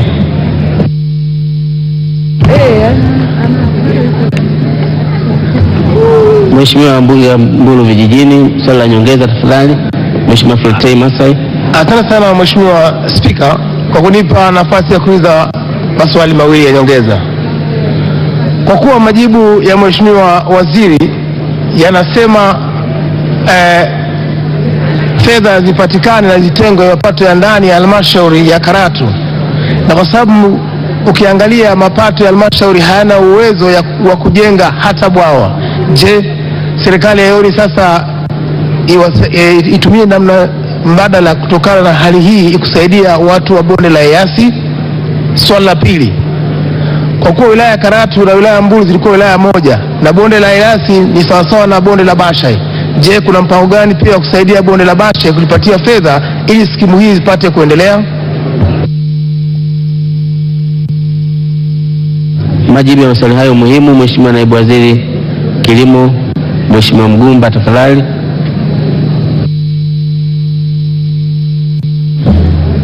Nashukuru Mheshimiwa Spika. Kwa niaba ya Waziri wa Kilimo, napenda kujibu maswali mawili ya nyongeza ya Mheshimiwa Flatei Masei, mbunge wa Mbulu, kama ifuatavyo. Swali lake la kwanza, anataka kujua kwamba anasema kwamba serikali ya halmashauri ya wilaya haina fedha ya kuweza kujenga hili bwawa wala miundombinu mingine mbadala ya vyanzo vya maji. Kwanza ni kweli, lakini kama nilivyosema katika jibu langu la msingi, serikali tutaendelea kutenga bajeti ile ya kiserikali kutoka serikali kuu kupitia Tume ya Taifa ya Umwagiliaji, lakini kama tulivyoelekeza na yeye mwenyewe anajua, ili bonde la EAC kwenye kilimo tu cha vitunguu ndio linachangia mapato zaidi ya 33% ya halmashauri hiyo ya Karatu, lakini haipeleki halmashauri hiyo ya Karatu hata senti 5 kuendeleza kilimo cha umwagiliaji na kilimo cha vitunguu katika bonde hilo. Ndio maana kama serikali tumeelekeza watenge kwenye mapato yao ya ndani 20% ili kwenda kunenepesha ng'ombe yule wanaomkamua kwenye vitunguu ili waweze kukamua zaidi siku zijazo. Na hatujasema kwanza hicho ni chanzo pekee cha kuendeleza huko, hapana. Hicho ni kimojawapo, lakini pia na ndio maana nimesema kwenye ile programu ya jenga, endesha na kabidhi kupitia Benki ya Maendeleo ya Kilimo na Benki ya Rasilimali Benki ya Rasilimali pia wanaruhusiwa kwenda kuchukua mkopo. Tutaenda kujenga hiyo miundombinu baada ya kuiendesha, alafu baada tutakabidhi baada ya mapato hayo kuisha. Lakini pia tutaendelea kutenga kwenye bajeti kupitia Tume ya Taifa ya Umwagiliaji. Katika swali lake la pili, skimu hii iliyokuwa katika wilaya ya Jimbo la Mbulu, pia utaratibu utakuwa ni huo, na ombi lake nimelipokea. Ni vizuri kwamba alete sasa hilo andiko, na tutatuma Tume ya Taifa ya Umwagiliaji waende huko wakafanye tathmini na kuangalia mahitaji, baadaye tutaingiza kwenye bajeti kupeleka fedha kwa ajili ya ujenzi wa skimu hiyo. Asante sana. Tunaendelea na Wizara ya Nishati. Mheshimiwa Shali Josefa Raymond. Swali la mbunge linasema afya za wanawake wengi vijijini zinaathiriwa na moshi wa kuni wanazopikia kwenye majiko ya mafiga matatu ambayo yanatumia kuni nyingi na hivyo kuchochea kasi ya ukataji miti. Je, serikali ina mpango gani kuondoa matumizi ya majiko ya mafiga matatu kote nchini? Swali hili linajibiwa na Naibu Waziri wa Nishati. Mheshimiwa Spika, kwa niaba ya Waziri wa Nishati napenda kujibu swali la Mheshimiwa Shali Joseph Raymond, mbunge wa viti maalum lenye sehemu A na B kwa pamoja kama ifuatavyo. Mheshimiwa Spika, matumizi ya tungamotaka hususan kuni na mkaa kama chanzo cha nishati ya kupikia hapa nchini yanakadiriwa kufikia 85%. Matumizi ya tungamotaka ikiwemo mafiga matatu husababisha madhara ya kiafya kutokana na kuvuta hewa chafu inayotokana na kuni na mkaa kwa watumiaji pamoja na uharibifu wa mazingira kutokana na ukataji wa miti. Mheshimiwa Spika, kupitia sera ya taifa ya nishati ya mwaka 2015, serikali imekuwa ikihamasisha matumizi bora ya nishati ikiwemo teknolojia zinazopunguza gesi ya ukaa na matumizi makubwa ya kuni na mkaa kwa kutumia majiko banifu. Aidha, serikali imekuwa ikihamasisha kuacha matumizi ya nishati mbadala wa kuni na mkaa katika kupikia na gesi za mitungi, liquefied petroleum gas, biogas, vitofali vya mabaki ya tungamotaka na majiko ya nishati ya jua. B. Mheshimiwa Spika, Wakala wa Nishati Vijijini REA kupitia mfuko wa nishati vijijini pamoja na jukumu la kusambaza umeme vijijini inasaidia usambazaji wa teknolojia bora za kupikia hususan katika taasisi za umma nchi nzima zikiwemo shule, magereza, kambi za wakimbizi na zanati. Mheshimiwa Shali Raymond, nimekuona. Swali la nyongeza tafadhali. Asante Mheshimiwa Spika. Nashukuru serikali kwa majibu mazuri. Pamoja na majibu haya mazuri, Mheshimiwa Spika, ninayo maswali mawili ya nyongeza. Swali la kwanza, sasa hivi ni takribani miaka 53 toka tumepata uhuru na majiko haya yamekuwa yakitumika pamoja na athari zake. Je, serikali iko tayari sasa kuanzisha kampeni mahususi ya kutokomeza matumizi ya majiko matatu katika shule za sekondari, vyuo, primary na kote huko ili kuondoa athari hizo kama ilivyofanya kampeni ya kuboresha maabara, kampeni ya kuleta madawati kwa shule zote hizo?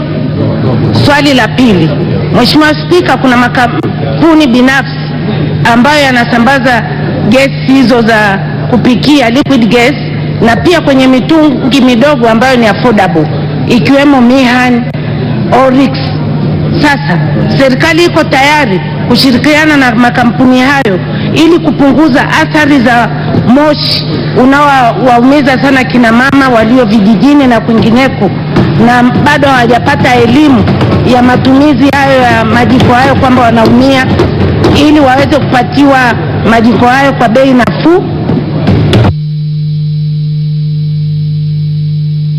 Majibu ya maswali hayo, Mheshimiwa Naibu Waziri Nishati, tafadhali. Mheshimiwa Spika, kwa niaba ya Waziri wa Nishati napenda kujibu maswali mawili ya nyongeza ya Mheshimiwa mama yangu Shad Raymond. Kwanza nimpongeze kwa kazi nzuri anayofanya kwenye eneo lake la mkoa wa Kilimanjaro, hususan kwa masuala ya wanawake, na inadhihirisha kwa swali hili ambalo ameliuliza linalohusiana na masuala ya majiko mafiga matatu. Swali lake la kwanza la nyongeza ameulizia ni kama serikali ipo tayari kuanzisha kampeni ya kuondokana na majiko haya hususan katika shule za sekondari na msingi. Napenda kujibu swali hili kama ifuatavyo. Kama nilivyosema kwenye jibu langu la msingi, tunatambua kwamba majiko haya mafiga matatu yana athari ya kimazingira na ya kiafya, lakini kwa kuwa tumelitambua hilo, serikali pia ina mpango wa usambazaji wa gesi asilia katika mikoa mbalimbali ambayo imeanza na mikoa 7 ikiwemo mkoa wa Dar es Salaam, Pwani, Lindi, Mtwara, Tanga, Dodoma na Morogoro. Lakini sambamba na hilo, serikali pia imekuwa ikisapoti makampuni ambayo yametaja na husiana na masuala ya gesi ya LPG. Kwa nataka nimthibitishie Mheshimiwa mbunge, kwa kuwa hatua hizi zinaendelea za kuhakikisha kwamba kwanza gesi asilia inasambazwa katika maeneo mbalimbali ambayo ina bei nafuu, lakini pili kushirikiana na makampuni yanayoingiza nchini LPG ili iweze kushusha bei. Nina uhakika kwamba tutafikia hatua hiyo ya kupeleka nishati hii ambayo itatumika katika shule za sekondari.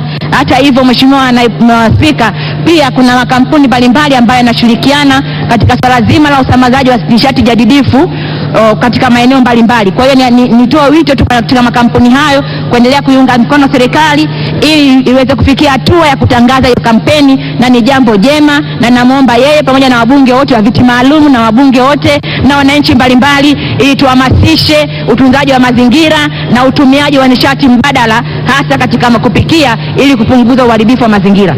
Mheshimiwa Spika, swali lake la pili, ni kweli yapo makampuni kama 8 ambayo yanahusika na masuala ya uingizaji nchini wa gesi ya LPG, ikiwemo Oil Gas Tanzania Limited, ikiwemo Taifa Gesi, ikiwemo Mount Meru Gesi, lakini pamoja na hayo kuna Lake Gesi, Oilcom na kadhalika. Mheshimiwa Spika, nini serikali imefanya?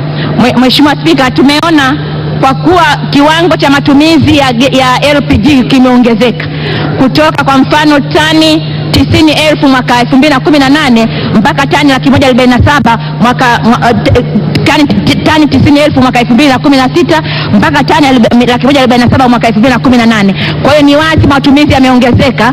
Kwa hiyo tulichofanya, tunatafakari namna ambavyo gesi LPG inaweza ikaingizwa kwa mfumo wa uigizaji wa pamoja.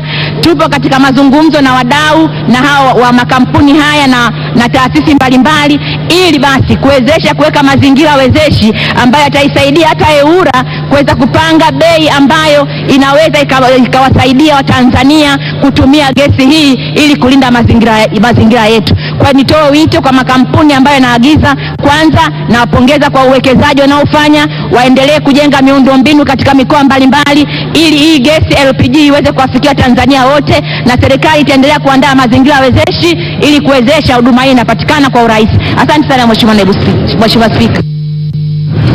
Asante sana. Nikuona Mheshimiwa Musa Hassan Zungu. Nakushukuru Mheshimiwa Spika. Athari ya moshi, Mheshimiwa Spika, ni sawa na athari ya umeme unapita juu ya nyumba za wananchi. Kuna mradi Mchikichini, mtaa wa Ilala Kota, eneo la Baghdadi, ambao TANESCO walikubaliana na wananchi kupitisha umeme mkubwa sana juu ya nyumba zao, lakini kwa kigezo walipe fidia. Umeme umepita, umeme ulikuwa usiwashwe mpaka fidia ilipwe. Mheshimiwa Spika, umeme umewashwa, fidia haijalipwa, watu wako chini ya umeme mkubwa na wanaathirika kiafya. Nitaka kuomba tu Mheshimiwa Spika, kujua ni lini sasa serikali au TANESCO itawalipa fidia wananchi wa Mchikichini ambao wako hapa kwa zaidi ya miaka 50. Huduma zote wanapata pale. Kuna kigezo kililetwa, Mheshimiwa Spika, kwa eneo lile ni hatarishi. Mheshimiwa Spika, wananchi hawa wamekaa hapa miaka 50, wana huduma za maji, huduma za umeme, wanalipa bili zote, na kikubwa kabisa, unapokuja uchaguzi, maboksi ya kura yanapelekwa maeneo haya.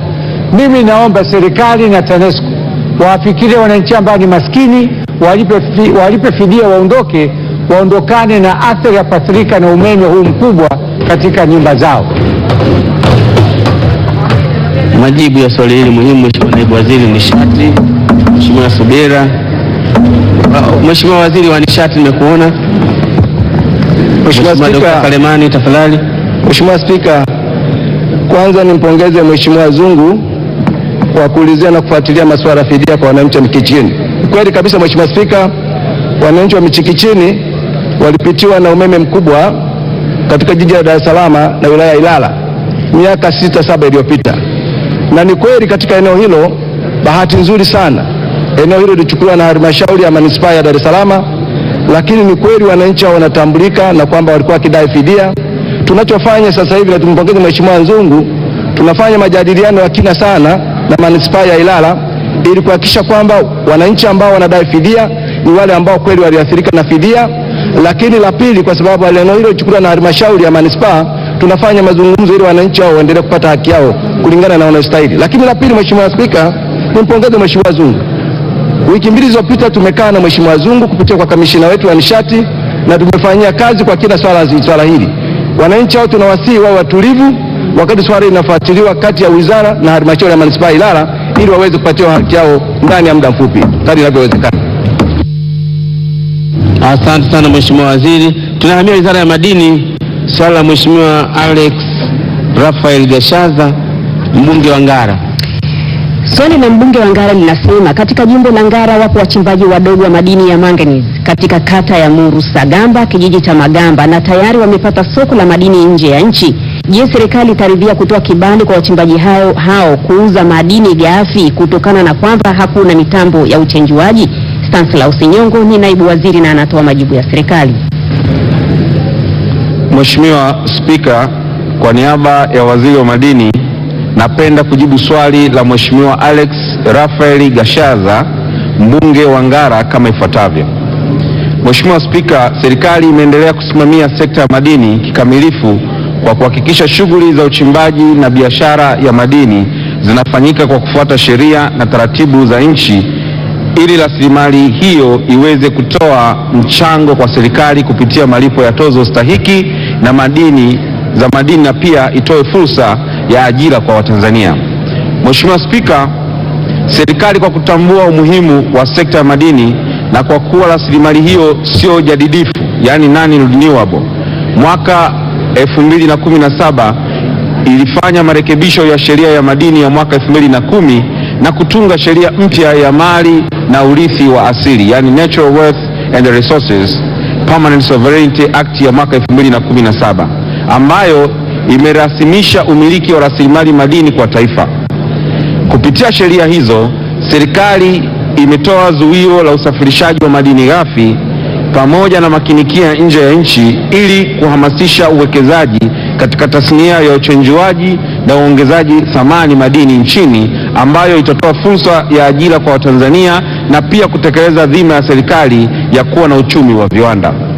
Mheshimiwa Spika, kwa kuzingatia changamoto inayowakabili wachimbaji wadogo wa madini ya viwandani yakiwemo madini ya manganese, serikali inakamilisha utaratibu utakaotumika katika kipindi cha mpito. Kwa sasa wachimbaji wadogo waliokuwa wamezalisha madini hayo na kulipa tozo zote za serikali kabla ya zuio hilo. Mheshimiwa Gashaza. Mheshimiwa Spika, nipongeze viongozi wetu wa wizara hii ya madini, waziri, naibu waziri, watendaji wa wizara hii kwa kazi nzuri wanayoifanya na matokeo tunayaona. Lakini nishukuru pia kwamba tayari katika mchakato huu na katika ombi hili wameshatekeleza kwa sehemu kwa kuwapa kibali wachimbaji hawa kwa kuanza na metric tani 500. Nashukuru na kuipongeza serikali kupitia wizara hii. Maswali mawili ya nyongeza. Kwa kuwa lipo soko kubwa la madini haya ya manganese nje ya nchi, Uturuki, India, Afrika Kusini, na tayari wachimbaji hawa wadogo wameunganishwa kwenye masoko hayo, lakini uchimbaji wa madini haya unahitaji mtaji mkubwa, kwa maana mitambo pia ya kisasa.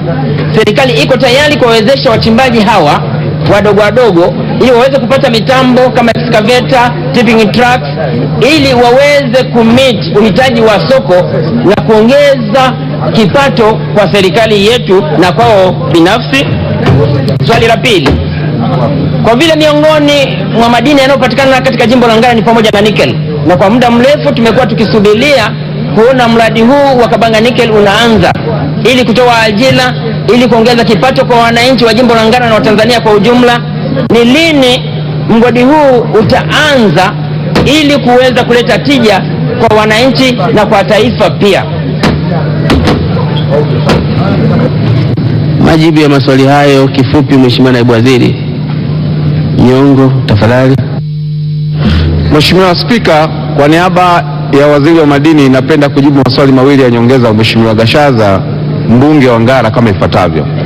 Mheshimiwa Spika, ni kweli soko la manganese lipo ndani ya nchi na lipo nje ya nchi, na wachimbaji wadogo wamekutana sana na changamoto ya kuwa na upungufu wa mitaji kwa maana ya kununua vifaa vya uchimbaji, na sisi kama serikali kupitia ule mradi wa SMRP ambao ulikuwa unafadhiliwa na World Bank katika wizara yetu ya madini, ilikuwa inatoa ruzuku kwa wachimbaji wadogo, lakini ruzuku hizo, Mheshimiwa Spika, hazikutumika vyema inavyostahili, na ndipo tuliposimamisha utoaji wa ruzuku hizo, na sasa hivi tunatoa elimu kwa wachimbaji, tunatoa taarifa za uchimbaji kwa maana ya geological information, na hizi taarifa tunazipendekeza kuzipeleka au tunazipeleka na kuwashauri watu wa mabenki mbalimbali waweze kuzitambua taarifa hizi na kuweza kuwapatia mikopo wachimbaji wadogo, ili wachimbaji hao waweze kukopa na kununua vifaa mbalimbali ambavyo vinaweza vikatumika katika uchimbaji na kuongeza tija katika uchimbaji huo.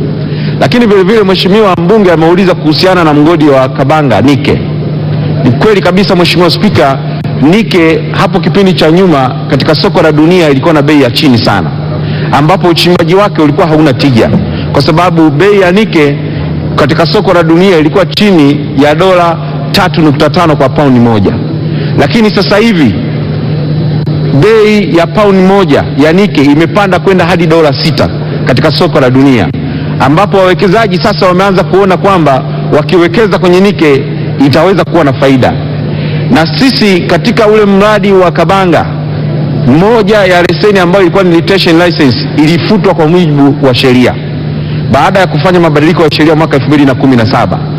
Hapa tulipo ni kwamba ile retention license ipo, na sasa hivi tunaifanyia mchakato wa kutafuta mwekezaji ambaye tunaona ni mwekezaji ambaye yuko serious, anaweza akawekeza, na sasa hivi tuko tayari kutoa leseni hiyo kwa mtu yoyote ambaye tunaona anaweza akafanya shughuli hiyo. Na mpaka sasa hivi tuna mchakato unaoendelea ndani ya wizara yetu kuona namna ya kuweza kumpa mwekezaji ambaye tunaona anaweza kawekeza kwa faida na mradi huo uweze kuanza. Kwa hiyo ni wakati wowote watu wa Kabanga wataona mradi huo unaanza, na ninashukuru na ninapongeza serikali kwa juhudi zake za kupeleka umeme eneo hilo pamoja na miundombinu ya reli pamoja na barabara ambayo sasa itakuwa ni miundombinu muhimu katika utekelezaji wa mradi huu wa Kabanga Nickel. Asante sana Mheshimiwa. Asante. Tunaendelea Wizara ya Fedha na Mipango. Swali la Mheshimiwa Jacqueline Ngonyani, Msongozi. Swali la mbunge linasema TPB ni benki ya serikali na inamilikiwa na serikali kwa zaidi ya 90%, lakini taasisi za serikali na mashirika ya umma yanatumia benki nyingine katika huduma za kibenki. Sasa nauliza, ni nini msimamo wa serikali katika kutumia huduma za kibenki kupitia TPB? Naibu Waziri Fedha Daktari Ashatu Kijaji anaenda kutoa majibu ya serikali. Mheshimiwa Spika, kwa niaba ya Waziri wa Fedha na Mipango, naomba kujibu swali la Mheshimiwa Jacqueline Ngonyani, Msongozi, mbunge viti maalum lenye sehemu A na B kama ifuatavyo. A. Mheshimiwa Spika, biashara huria ya sekta ya fedha ilianza tangu mwaka 1991 mara baada ya kupitishwa kwa sheria ya benki na taasisi za fedha ya mwaka 1991 pamoja na kanuni zake. Kupitia sheria hiyo, wawekezaji mbalimbali walifungua benki binafsi hapa nchini, na hivyo matumizi ya huduma na bidhaa za benki kuanza kuamuliwa na nguvu ya soko, ikiwa ni pamoja na huduma na bidhaa za benki za serikali. Benki ya TPB kama ilivyo kwa benki nyingine haina budi kujiimarisha na kujitangaza yenyewe kwa lengo la kuuza bidhaa zake na hatimaye kuvutia wateja zaidi, ikiwa ni pamoja na taasisi za serikali na mashirika ya umma. Mheshimiwa Spika, kwa kuzingatia misingi ya nguvu ya soko, benki ya TPB imefanikiwa kujitangaza na kuimarisha huduma zake na hivyo kuvutia baadhi ya taasisi za serikali na mashirika ya umma kutumia bidhaa zake. Miongoni mwa huduma za benki ya TPB zinazotumiwa na taasisi za serikali na mashirika ya umma kwa sasa ni pamoja na akaunti ya muda maalumu, akaunti ya biashara, malipo kwa njia ya mtandao, kubadilisha fedha za kigeni, kukusanya mapato ya serikali, kulipa mishahara ya watumishi, mikopo kwa watumishi, kulipa pensheni za wastaafu pamoja na mikopo kwa wastaafu wanaolipwa pensheni zao na serikali pamoja na mifuko ya hifadhi ya jamii. B. Mheshimiwa Spika, kwa mujibu wa sera, sheria, kanuni, taratibu na miongozo iliyopo ya uchumi huria, serikali haina mamlaka ya kumlazimisha mtumishi au taasisi ya umma kutumia huduma za benki yoyote ikiwemo benki ya TPB. Hivyo basi ni jukumu la benki ya TPB na benki nyingine kuboresha mifumo ya huduma na bidhaa zao ili kuvutia watumishi wa umma pamoja na taasisi za umma kuanza au kuendelea kutumia huduma zao. Mheshimiwa Mhagama, swali la nyongeza. Asante Mheshimiwa Spika kwa kupata nafasi ya kuuliza maswali mawili ya nyongeza. Awali ya yote nipongeze sana benki ya TPB kwa kufanya kazi vizuri na kuendelea kujiboresha. Maswali yangu mawili ya nyongeza ni kama ifuatavyo. Mheshimiwa Spika, moja ya sababu ya kuanzisha benki zinazosimamiwa na serikali popote duniani, sababu za kuanzisha benki za umma ni kwenda kuadresi mapungufu ambayo sekta binafsi, mabenki binafsi yameshindwa kuyashughulikia. Miongoni mwa mapungufu hayo ambayo tunayo hapa Tanzania ni kwamba wajasiriamali wengi wadogo wanashindwa kufanya biashara zao kwa sababu hawana mitaji. Ni kwa namna gani benki hii ya Posta inajitofautisha na benki zingine za kibiashara katika kusaidia wajasiriamali wadogo nchini? Sehemu ya pili, Mheshimiwa Spika, swali langu ni tumeona kwamba benki ya kilimo Tanzania haina matawi katika mikoa mingi na wilaya nyingi, na wakulima wanakosa mitaji ya biashara. Ni kwa namna gani sasa serikali imejipanga kuitumia benki ya Posta kama tawi la benki ya kilimo Tanzania? Asante. Majibu ya maswali hayo, Mheshimiwa Naibu Waziri Fedha, tafadhali.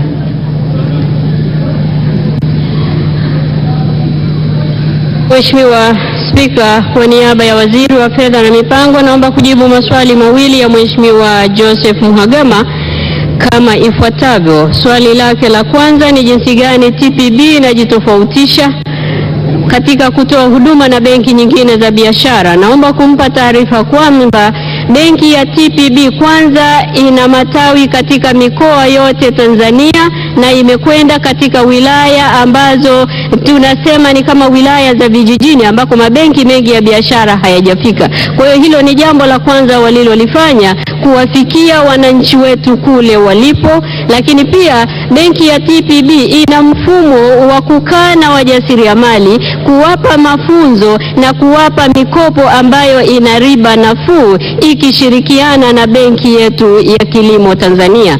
Mheshimiwa Spika, hili swali lake la pili ni jinsi gani inaweza kushirikiana. Naomba nimwambie Mheshimiwa mbunge pamoja na bunge lako tukufu, tayari benki yetu ya kilimo ilishafungua matawi yake kwenye kanda ya Mwanza na kanda ya Kati. Tayari wameanza kufanya kazi na sasa wanajiandaa kwenda kufungua tawi lao mkoani Mbeya ili kuhudumia nyanda za juu kusini. Wakati tukiendelea kufungua matawi ya benki yetu ya kilimo, Mheshimiwa Spika, benki ya kilimo pamoja na benki ya TPB wanashirikiana, na kwa mwaka huu wa fedha peke yake wametoa mikopo zaidi ya bilioni 431 kwa wakulima wetu kwenye maeneo yale ambapo TADB haina matawi lakini TPB imeweza kufika. Ni imani yetu sisi kama wizara tunayosimamia sekta hii kuhakikisha kuwa wananchi wetu wakiwemo wajasiriamali wadogo pamoja na wakulima wetu wanafikiwa na huduma hizi kupitia benki hizi za umma zinazoendeshwa kwa kodi zao. Asante sana. Tunaendelea na Wizara ya Viwanda na Biashara. Swali la Mheshimiwa Fredi Atupele Mwakibete. Swali linasema wananchi wa kata za Mpombo, Kadate, Isangi na Luteba pamoja na kata za Kabula, Lwanga na Lupata wanalima zao la chai kwa wingi, lakini bei ya zao hilo iko chini. Je, serikali inatafuta masoko ya uhakika kwa zao la chai? Swali hili limeelekezwa katika Wizara ya Viwanda na Biashara na Waziri Innocent Bashungwa anaenda kutoa majibu ya serikali. Mheshimiwa Spika, napenda kujibu swali la Mheshimiwa Fred Atupele Mwakibete, mbunge wa Busokelo kama ifuatavyo. Mheshimiwa Spika, Bodi ya Chai Tanzania iliitisha kikao cha wadau wa chai kilichofanyika Aprili 2019 kutafuta ufumbuzi wa changamoto mbalimbali za wakulima, ikiwa ni pamoja na kupanga bei elekezi ya chai kwa mwaka 2019 kwa kuwashirikisha wadau wote. Mkutano huo wa wadau wa zao la chai ulifanyika tarehe 3 Aprili mwaka 2019 Mfindi mkoani Iringa, na wajumbe walipitisha bei elekezi ya majani mabichi ya chai kwa mwaka 2019 kuwa ni shilingi 315 kwa kilo. Mheshimiwa Spika, jitihada za serikali kutafuta masoko ya mazao ya kilimo nchini ni jukumu endelevu. Kwa upande wa zao la chai, jitihada zinafanyika ili kuhakikisha kuwa chai inayozalishwa inauzwa hapa hapa nchini bila kuwalazimu wakulima kusafirisha chai yao kwenda kwenye mnada wa Mombasa. Katika kutekeleza hilo, serikali inakamilisha mkakati wa kuanzisha soko la chai Tanzania kwa kuanzisha mnada wa kimataifa wa chai jijini Dar es Salaam. Mheshimiwa Spika, katika kutekeleza uanzishwaji wa mnada wa chai nchini Tanzania, kikosi kazi kiliundwa ambacho kinajumuisha Bodi ya Chai Tanzania, Soko la Bidhaa Tanzania yani TMX, Bodi ya Usimamizi wa Stakabadhi wa Ghala, Chama cha Wakulima wa Chai Tanzania, Tume ya Maendeleo ya Ushirika Tanzania, Mamlaka ya Maendeleo ya Biashara yani TanTrade, pamoja na Wakala wa Maendeleo ya Wakulima Wadogo wa Chai Tanzania yani TISHTIDA. Maandalizi ya mnada huo yanatarajiwa kukamilika mwezi Septemba mwaka 2019 ili tuwe na mnada wetu utakaosaidia kupunguza gharama za usafirishaji wa chai nje ya nchi na faida inayopatikana iongeze bei ya mkulima. Mheshimiwa Spika, nashukuru. Asante sana. Mheshimiwa Fredi, swali la nyongeza tafadhali. Asante Mheshimiwa Spika kunipa nafasi ya kuuliza maswali mawili ya nyongeza. Kwanza nipongeze serikali kwa juhudi pekee ya kuinua bei ya zao la chai kutoka 241 mpaka kufika kwa kilo majani mabichi 315. Na nipongeze pekee Mheshimiwa Waziri Mkuu pamoja na Mheshimiwa Rais kwa kutembelea jimbo hili la Busokelo na konsani yetu ya zao la chai tuliwaambia na kunda tume kwa ajili ya kushughulikia tatizo hili. Swali, Bonde la Mwakaleli tuna kiwanda cha chai ambacho kimekuwa kikizalisha chai lakini kwa msimu kuanzia mwezi wa 12 mpaka mwezi wa 6 kila mwaka, na hivyo miezi 6 mingine huwa kifanyi kazi. Je, serikali na mpango gani mkakati wa kufanya kiwanda hiki cha chai cha Bonde la Mwakaleli kiweze kufanya kazi mwaka mzima badala sasa tunaki under utilize? Swali la pili, Hivi sasa katika jimbo langu la Busokelo tunalima viazi mviringo na ni wakati wa msimu wa mavuno, lakini bei yake ipo chini sana, na kiasi kwamba hata wanunuzi wa viazi hivi wanawaibia zaidi wakulima, wana collude kwa kushirikiana na yale makampuni yanayotengeneza mifuko kwa kufanya kitu kinachoitwa lumbesa. Kwa mfano, mfuko mmoja ambao una debe 5, wao wanafanya debe 6.5, na wananchi hawa wanakuwa wamekopa, wamenunua pembejeo, wamelima kwa shida, lakini bei zao ziko chini, na kiasi hichi kinafanya mkulima akate tamaa kabisa kuendelea na kulima zao hili la viazi. Je, serikali inatoa tamko gani, wewe ukiwa Mheshimiwa Waziri wa Viwanda, Biashara, kuja site field ili uone namna mateso ya wananchi wangu wa bonde la Mwakaleli, Busokelo pamoja na wilaya nzima ya Rungwe hadi Uyole, Mbeya, kwamba wanahitaji masoko ya uhakika katika zao hili la viazi? Mheshimiwa Waziri wa Viwanda na Biashara, majibu ya swali hilo muhimu tafadhali. Mheshimiwa Spika, naomba kujibu maswali mawili ya nyongeza ya Mheshimiwa Mwakibete, mbunge wa Busokelo, kama ifuatavyo. Kwanza nimshukuru Mheshimiwa Mwakibete kwa pongezi kwa serikali kuongezeka kwa bei ya chai kutoka shilingi 241 mpaka shilingi 315, lakini pia nimpongeze Mheshimiwa Mwakibete, kwa kweli anapambania wananchi wa Busokelo. Tunakupongeza sana Mheshimiwa Mwakibete. Mheshimiwa Spika, swali la kwanza la Mheshimiwa Mwakibete, mbunge wa Busokelo, ni kuhusu kiwanda cha chai kuzalisha miezi 6 peke yake, na yeye angetamani pamoja na wananchi wa Busokelo kuona kiwanda hiki kinazalisha kwa mwaka. Mheshimiwa Spika, kama alivyoomba, nitatenga muda niweze kwenda naye jimboni Busokelo, tutembelee kiwanda hiki, tuangalie changamoto zilizopo na kuona ni nini serikali inahitaji kufanya na upande wa mwekezaji wanahitaji kufanya nini ili kuhakikisha kiwanda hiki kinazalisha kwa mwaka mzima. Swali la pili, Mheshimiwa Spika, Mheshimiwa Mwakibete angependa kujua nini mkakati wa serikali kuhakikisha wananchi wake wa Busokelo tunawapatia soko la uhakika la viazi mviringo. Katika ziara ambayo nitaifanya Mheshimiwa Spika, tutahakikisha na mkakati wa kuwapatia masoko ya uhakika wa viazi mviringo tuna ujadili, na pale inapowezekana tutawaunganisha wakulima hawa kwenye masoko ya viazi mviringo. Lakini swala la lumbesa halitasubiri ziara. Mheshimiwa mbunge, baada ya maswali tutakaa pamoja tuangalie namna ya kushughulikia jambo hili. Aliwezi kusubiri ziara, tutatafuta namna ya kuliratibu vizuri ili wananchi wako wasiendelee kupunjwa kupitia mfumo wa lumbesa. Mheshimiwa Spika, nashukuru. Asante. Swali linalofuata la Mheshimiwa Neema William Mgaya, mbunge wa viti maalum. Uliza swali lako tafadhali Neema. Mbunge anauliza, je, ni lini serikali itawalipa fidia wananchi wa Makambako ili kupisha ujenzi wa soko la kimataifa? Swali hili limeelekezwa katika Wizara ya Viwanda na Biashara na Waziri Innocent Bashungwa anaendelea kutoa majibu ya serikali.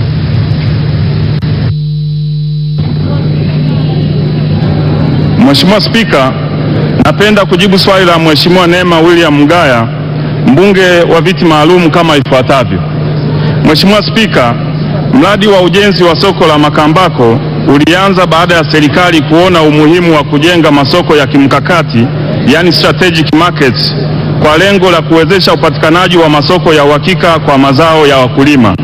Soko hilo lilibuniwa ili kufanikisha upatikanaji wa soko la uhakika kwa mazao ya kilimo, hususan nafaka za mahindi na mchele ambazo huzalishwa kwa wingi katika mikoa ya Njombe, Ruvuma na Mbeya. Mheshimiwa Spika, napenda kumfahamisha Mheshimiwa mbunge kwamba mwaka 2018 serikali ililipa kiasi cha shilingi bilioni 3,026,341,089 na senti 58 ikiwa ni fidia kwa wananchi 209 wa Makambako ili kupisha ujenzi wa soko hilo.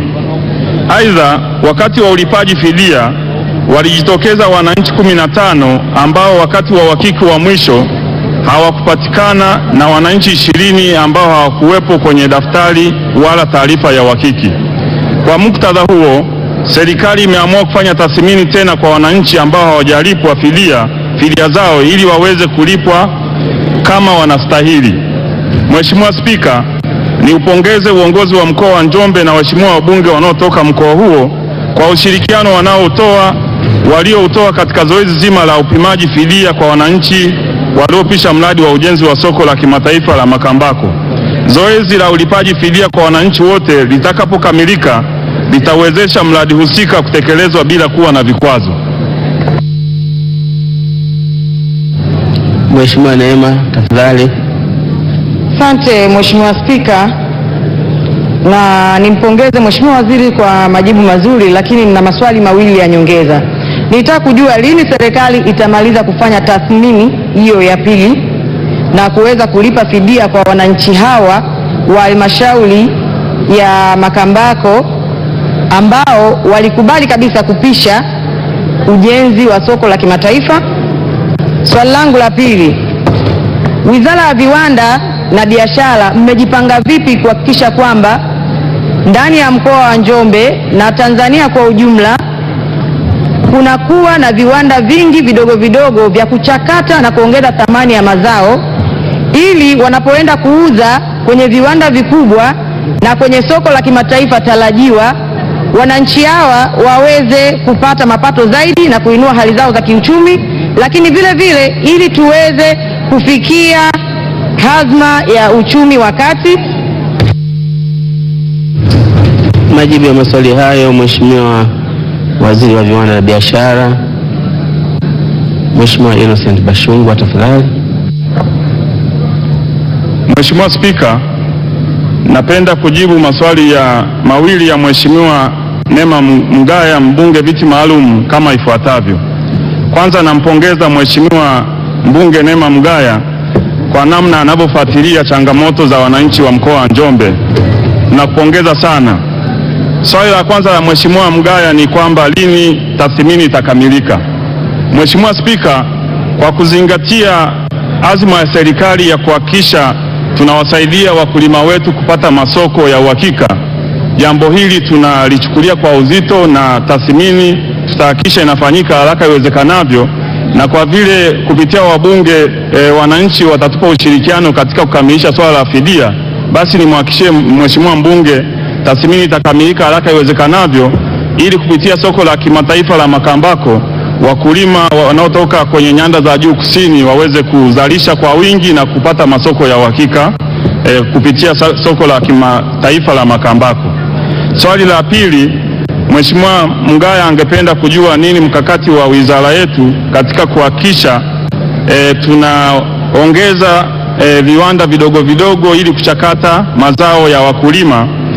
Nimhakikishie Mheshimiwa mbunge kwamba serikali tayari ina mikakati mizuri bilateral kwa kuandaa kongamano mbalimbali nchini, ambapo wafanyabiashara kutoka nchi za SADC, wafanyabiashara kutoka nchi za Jumuiya ya Afrika Mashariki wanakuja hapa Tanzania kukutana na wafanyabiashara na wenye viwanda hapa nchini. Lengo hilo na mkakati wa serikali ni kuhakikisha kupitia forum hizi tunavutia uwekezaji, lakini tunasaidia wafanyabiashara na wenye viwanda nchini kunetwork na wenzao ambao wanatafuta fursa za kuwekeza hapa nchini. Na kwa vile utekelezaji wa blueprint unaenda vizuri, basi nina imani kabisa mikakati hii itaweza kusaidia kuchochea ujenzi wa viwanda nchini. Mheshimiwa Spika, nashukuru. Asante sana. Swali la mwisho kwa siku ya leo, Mheshimiwa Halima Bulembo. Swali la 15 na la mwisho kwa siku ya leo limeelekezwa katika Wizara ya Elimu, Sayansi na Teknolojia na linauliza, je, ni kwa nini mikopo ya wanafunzi wa vyuo vikuu imekuwa ikitolewa kwa ubaguzi? Swali hili limeelekezwa katika Wizara ya Elimu, Sayansi na Teknolojia na Naibu Waziri William Tate Olenasha anaenda kutoa majibu ya swali hilo.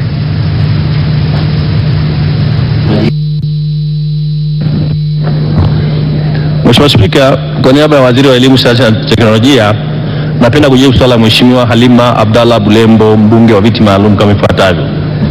Mheshimiwa Spika, mikopo ya wanafunzi wa elimu ya juu hutolewa kwa mujibu wa sheria ya bodi ya mikopo sura 174 ya sheria zetu, ambayo inabainisha sifa za msingi ambazo ni awe ni Mtanzania aliyedahiliwa katika masomo ya shahada katika taasisi inayotambuliwa na serikali na asiwe na vyanzo vingine vinavyogharamia masomo yake. Kwa mwanafunzi anayeendelea na masomo awe amefaulu kuendelea na masomo katika mwaka unaofuata. Mheshimiwa Spika, kwa mujibu wa sheria ya Bodi ya Mikopo ya Wanafunzi wa Elimu ya Juu, bodi ina mamlaka ya kuweka utaratibu wa kubaini wahitaji. Hivyo bodi huandaa mwongozo unaoweka masharti kwa waombaji pamoja na maelekezo juu ya mambo muhimu ya kuzingatiwa kwa waombaji ambao ni yatima, wenye ulemavu au wenye wazazi wenye ulemavu na wale ambao masomo yao ya sekondari au stashahada yalifadhiliwa. Maelekezo hayo ni pamoja na kuambatanisha uthibitisho wa hali zao. Mheshimiwa Spika, hakuna ubaguzi wowote katika utoaji wa mikopo. Mikopo ya wanafunzi wa elimu ya juu hutolewa kwa Tanzania wote wenye uhitaji na walioomba mikopo hiyo kwa kuzingatia sheria, taratibu na vigezo vilivyowekwa. Hivyo ni vyema waombaji kuzingatia maelekezo yaliyotolewa na bodi wakati wa uombaji wa mikopo, ikiwa na pamoja na kujaza taarifa zao kwa usahihi na kuambatanisha nyaraka zote muhimu. Mheshimiwa Halima. Nakushukuru Mheshimiwa Spika. Mheshimiwa Spika, wanafunzi wengi waliokuwa wanasoma shule binafsi wamekuwa wakinyimwa mikopo ya elimu ya juu kwa kigezo kuwa wazazi wao wana uwezo wa kuwalipia. Je, ni kwa nini sasa serikali isifute kigezo hichi? Kwa sababu si wanafunzi wote wanaosoma binafsi wana uwezo, lakini wengine wamekuwa wakienda binafsi kwa kukosa nafasi katika shule za umma. Nakushukuru Mheshimiwa Spika. Majibu ya swali hilo, Mheshimiwa Naibu Waziri Elimu. Mheshimiwa Spika, naomba kujibu swali la Mheshimiwa Halima Bulembo la nyongeza kama ifuatavyo. Mheshimiwa Spika, Mheshimiwa Halima Bulembo ni kati ya wabunge wanaowakilisha vijana bungeni, na hakika na hili sidhani kama lina mjadala, amejitahidi sana katika miaka hii muhimu kufanya kazi yake vizuri sana, na hakika vijana wenyewe wanamfuatilia, na hata anapouliza swali hili sasa la leo ni katika jitihada hizo za kuwakilisha vijana katika bunge hili. Mheshimiwa Spika, sheria yetu inayotuongoza kwenye mikopo haibagui watoto wanaosoma kwenye shule binafsi. Sheria inataka tu tutumie vigezo vile vya kuangalia uwezo wa mtu kulipa kujilipia masomo ya chuo kikuu. Kwa hiyo kinachofanyika ni kwamba waombaji wote tunawafanyia kitu kinachoitwa means testing. Wanajaza form, tunaangalia taarifa na kuangalia kama wanaweza wakajifadhili. Kwa hiyo mtu anaweza akawa amesoma kwenye shule binafsi lakini kumbe amefadhiliwa. Tunachoomba kama mtu amefadhiliwa alete ushahidi, alete kiambatisho wakati anajaza fomu. Mheshimiwa Spika, mwaka huu kuna wanafunzi 500 ambao wamesoma shule binafsi, wengine wamesoma mpaka fedha school, lakini kwa sababu wameleta uthibitisho wa kwamba wamesomeshwa na wazazi wao hawana uwezo, tunawasomesha. Kwa hiyo naomba niendelee kutoa rai na ufahamu kwamba kusoma kwenye shule binafsi sio kigezo cha kukosa mkopo. Tunaangalia uwezo. Inawezekana mtu amesoma lakini kafadhiliwa. Lakini Mheshimiwa Spika, naomba vile vile ifahamike kwamba tuna rasilimali kidogo na tuna wahitaji wengi, na ndio maana kama tukipata fursa ya kutoa mikopo tutatoa kwanza kwa wale ambao hali zao ni mbaya zaidi kabla hatujatoa kwa wengine, kwa sababu tunataka tulete ulinganisho katika elimu. Tunafanya kitu kinachoitwa equity. Kwa hiyo hakuna upendeleo, ni sheria ambayo imetungwa na bunge hili ndio itatuelekeza, na katika miaka hii tumefanikiwa kuendelea kuongeza wigo wa wanafunzi wengi kupata mikopo, na ndio maana mwaka huu tumeweza kuongeza kutoka wanafunzi 41,000 mwaka wa kwanza hadi kufikia wanafunzi 45,000. Na hakika tutaendelea kuboresha taratibu za kutoa mikopo, na ikiwezekana huko mbele ya safari, kadiri uwezo utakaporuhusu, inawezekana hata kila mtu yote anataka mkopo akapata, isipokuwa tunapenda kuendelea kusisitiza kwamba ule ni mkopo. Kwa hiyo kama mzazi ana uwezo wa kumsomesha mwanae, asitafute mkopo kwa sababu baadaye atawajibika kulipa. Mheshimiwa Salma Kikwete, swali la nyongeza tafadhali. Asante sana Mheshimiwa Spika. Spika kwa kunipa nafasi ya kuuliza swali dogo la nyongeza. Mheshimiwa Spika, ili uweze kwenda chuo kikuu ni lazima uwe na ufaulu unaostahiki, na ufaulu huu unategemea jinsi ambavyo wanafunzi wametengenezwa, wanafunzi wamejengwa kuanzia ngazi ya msingi, hatimaye sekondari, A-level na O-level. Mheshimiwa Spika, hali ya ufaulu ndani ya mkoa wa Lindi ni mbaya. Mkoa wa Lindi umekuwa, bila kuzungusha, umekuwa wa mwisho katika ufaulu. Kwa misingi hii, kuwa wa mwisho si tatizo. Unaweza ukawa wa mwisho katika mazingira ya kufanya vizuri, lakini unaweza kuwa wa mwisho katika mazingira ya kufanya vibaya.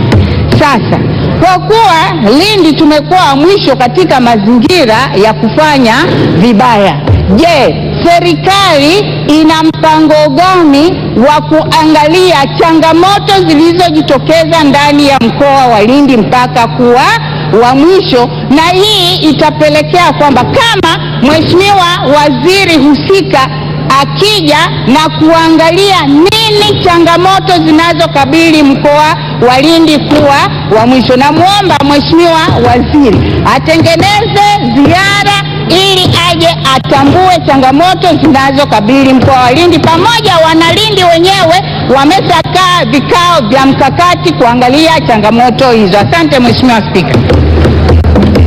Mheshimiwa Waziri wa Nchi, Tawala za Mikoa na Serikali za Mitaa, Lindi ya mwisho, unasemaje Mheshimiwa? Mheshimiwa Spika, kwanza naomba nimpongeze mama yetu Mama Salma Kikwete. Hakika amekuwa mama mpambanaji sana kuhakikisha elimu inasonga mbele kwa watu wote. Mheshimiwa Spika, naomba tuchukue jambo hili, na ni kweli Lindi imekuwa haifanyi vizuri, na ndio maana hapa kipindi cha katikati ofisi ya TAMISEMI kuona hivyo niliweza kumtuma naibu wangu Waziri Waitara, alienda mkoani Lindi kwa ajili ya kutembelea miongoni mwa shule mbalimbali na mambo mengine. Lakini hata hivyo, lengo letu kubwa ni kuboresha shule zile, kwanza mazingira yawe rafiki zaidi, na ndio maana maombi ambayo mama Kikwete naye aliyaomba hasa katika shule mfano kama ile Lindi Sekondari. Ndio maana hata kipindi cha sasa hivi hapa tutaenda kuifanyia ukarabati shule yote ya Lindi Sekondari, lakini sio Lindi Sekondari, isipokuwa kuzipitia shule za Lindi kuziweka katika mazingira rafiki. Hata hivyo, mimi mwenyewe nitafanya ziara maalum mkoani Lindi kwa ajili ya kuhakikisha jinsi gani tunafanya kufanya mkoa huu sasa uinuke kielimu, na ndio maana hata katika mgao wa walimu kipaumbele chetu sasa hivi tunaona kwamba jinsi gani hata baadaye tupeleke walimu wa kutosha, na hata uhamisho wa walimu katika mkoa wa Lindi hivi sasa tumesimamisha katika mkoa ule kwa lengo kubwa kwamba mkoa huu tuweze kupromote, uweze kuwa katika hali nzuri. Asante Mheshimiwa Spika. Majibu ya nyongeza, Mheshimiwa Waziri wa Elimu. Lindi ya mwisho, mikakati ya wizara. Asante sana Mheshimiwa Spika kwa kunipa nafasi na mimi niweze kujibu swali la nyongeza la Mheshimiwa mama yangu Salma Kikwete. Kwanza na mimi nimpongeze sana Mama Salma Kikwete kwa kazi nzuri ambayo anaifanya katika kuhakikisha kwamba elimu inasonga mbele na hasa kwa mtoto wa kike. Na Mheshimiwa Spika, kuhusiana na swali lake pamoja na majibu mazuri ambayo Waziri wa Nchi, Ofisi ya Rais TAMISEMI ameyazungumzia kuangalia miundombinu, nami ni mwahidi Mheshimiwa Mama Salma Kikwete kama Wizara ya Elimu ambayo kazi yetu ni kuweka sera ya elimu na kuhakikisha kwamba viwango vya elimu vinafikiwa, tutafanya ukaguzi maalum katika shule za mkoa wa Lindi ili tuweze kubaini changamoto ambazo zinapatikana na tuweze kuchukua hatua mahususi kuhakikisha kwamba mkoa wa Lindi unainuka katika ufaulu kwa wanafunzi ambao wanasoma katika shule za sekondari na shule za msingi. Nilikuona Mheshimiwa Waziri Kivuli wa Elimu, Mheshimiwa Susan, swali la mwisho la nyongeza. Asante sana Mheshimiwa Spika, pamoja na majibu ya serikali, kilio kikubwa cha wanufaika wa mikopo ya elimu ya juu ni pamoja na tozo ya 1% kwa ajili ya administrative costs za bodi. Nitaka kujua serikali haioni kwamba huku ni kuaibia wanafunzi, kwa sababu tunajua tuna bodi nyingi ambazo hazitegemei makato ama ya watumishi au ya wafanyikazi wake. Ni kwa nini bodi ya mikopo inawatoza wanufaika 1% kwa ajili ya administrative costs za bodi? Majibu ya swali hilo, Mheshimiwa Naibu Waziri wa Elimu, Mheshimiwa Ole Nasha, tafadhali. Mheshimiwa Spika, naomba kujibu swali la nyongeza la Mheshimiwa Susan Limo kama ifuatavyo. Mheshimiwa Spika, ni kweli kwamba serikali inatoza tozo ya 1% kama management cost kwa ajili ya mkopo unaotolewa kwa wanafunzi wa elimu ya juu. Lakini Mheshimiwa Spika, ifahamike kwamba kazi ya kuweza kufuatilia na kutoa mikopo ile ina gharama kubwa, na ni kawaida katika utoaji wa mikopo kwamba mkopo ule vile vile uweze kugharamia uendeshaji wake, vinginevyo inahitaji utafute fedha za ziada ili kuendesha ule mkopo. 1% anayesema Mheshimiwa mbunge inatozwa mara moja, haitozi kwa mwaka. Kwa hiyo ni one off payment, na ukilinganisha sisi tunachotoza na nchi zingine, sisi tunatoza 1% ndogo sana, hata kwenye tozo zingine kwa ujumla wake. Kwa hiyo naomba nimhakikishie Mheshimiwa mbunge kwamba hii ni muhimu kwa ajili ya kuhakikisha kwamba utoaji wa mkopo unafanyika kwa ufasaha zaidi, na nimhakikishie tu kwamba 1% imetuwezesha katika hii miaka minne kuongeza marejesho ya mikopo kutoka shilingi bilioni 23 toka mwaka 2015-16 mpaka sasa kufikia bilioni 183 mwaka huu. Ile fedha inatusaidia kufuatilia, kwa sababu watu ambao hawataki kutoa ni wengi, ina gharama. Kwa hiyo naomba ajue tu kwamba lengo letu sio kuwaumiza wanafunzi wala wazazi, lakini ni kuhakikisha kwamba mikopo ile inarejeshwa na inatolewa kwa utaratibu ambao ni mzuri, na yeye mwenyewe ni shahidi. Yeye mwenyewe ameshatusifu mara nyingi kwamba tumefanikiwa sana kwenye eneo la mikopo ya elimu ya juu. Mheshimiwa Khadija Nasir, ulisimama sana. Malizia swali la mwisho kabisa la nyongeza. Mheshimiwa Spika, nakushukuru kwa kunipa nafasi. Mheshimiwa Spika, ukosefu wa ofisi za bodi ya mikopo kwa upande wa Zanzibar umekuwa ukileta usumbufu mkubwa sana kwa wazazi na wanafunzi kusafiri kuja Dar es Salaam kwa ajili ya huduma hizo. Mheshimiwa Spika, ukizingatia hali duni ya wazazi, ni lini serikali itasogeza huduma hizo kwa upande wa Zanzibar? Asante. Majibu kwa kifupi, Mheshimiwa Naibu Waziri. Mheshimiwa Spika, naomba kujibu swali la nyongeza la Mheshimiwa Khadija Nasor kama ifuatavyo. Ni kweli kwamba kumekuwa na changamoto hiyo ya ofisi kutokuwepo Zanzibar, lakini naomba nimhakikishie Mheshimiwa mbunge kwamba tayari kuna jitihada za kuhakikisha kwamba ofisi inakuwepo Zanzibar. Lakini pia Mheshimiwa Spika, naomba nimhakikishie Mheshimiwa mbunge kwamba pamoja na ofisi kutokuwepo, bodi ya mikopo imeendelea kurahisisha namna ya kuomba mikopo na kurejesha, kiasi kwamba unaweza ukafanya maombi na kurejesha popote ulipo, kwa sababu siku hizi kuna teknolojia. Lakini naomba vile nimhakikishie kwamba bado kuna jitihada za kuhakikisha Zanzibar nayo inakuwa na ofisi. Asante sana waheshimiwa wabunge. Hapo ndio mwisho wa kipindi chetu cha maswali. Sasa mtazamaji wa Bunge TV, hadi kufikia hapo kipindi cha maswali na majibu leo bungeni kimefikia ukomo kwa siku hii ya leo. Na utakumbuka mwanzo pale wakati spika anatoa taarifa yake alisema kamati ya uongozi ambayo ni kamati inayohusika na masuala ya kupanga ratiba inaendelea kukutana ili baadaye basi kuwe na briefing ambayo itaweka ratiba ya bunge wazi. Na kuanzia leo pia spika amesema zile karatasi za pinki zinazotumika kubeba ratiba ya siku kwa masuala ya ratiba za bunge inafikia ukomo leo, na badala yake basi itatumika njia za kielektroniki, na haya ni maendeleo makubwa katika bunge la Jamhuri ya Muungano wa Tanzania.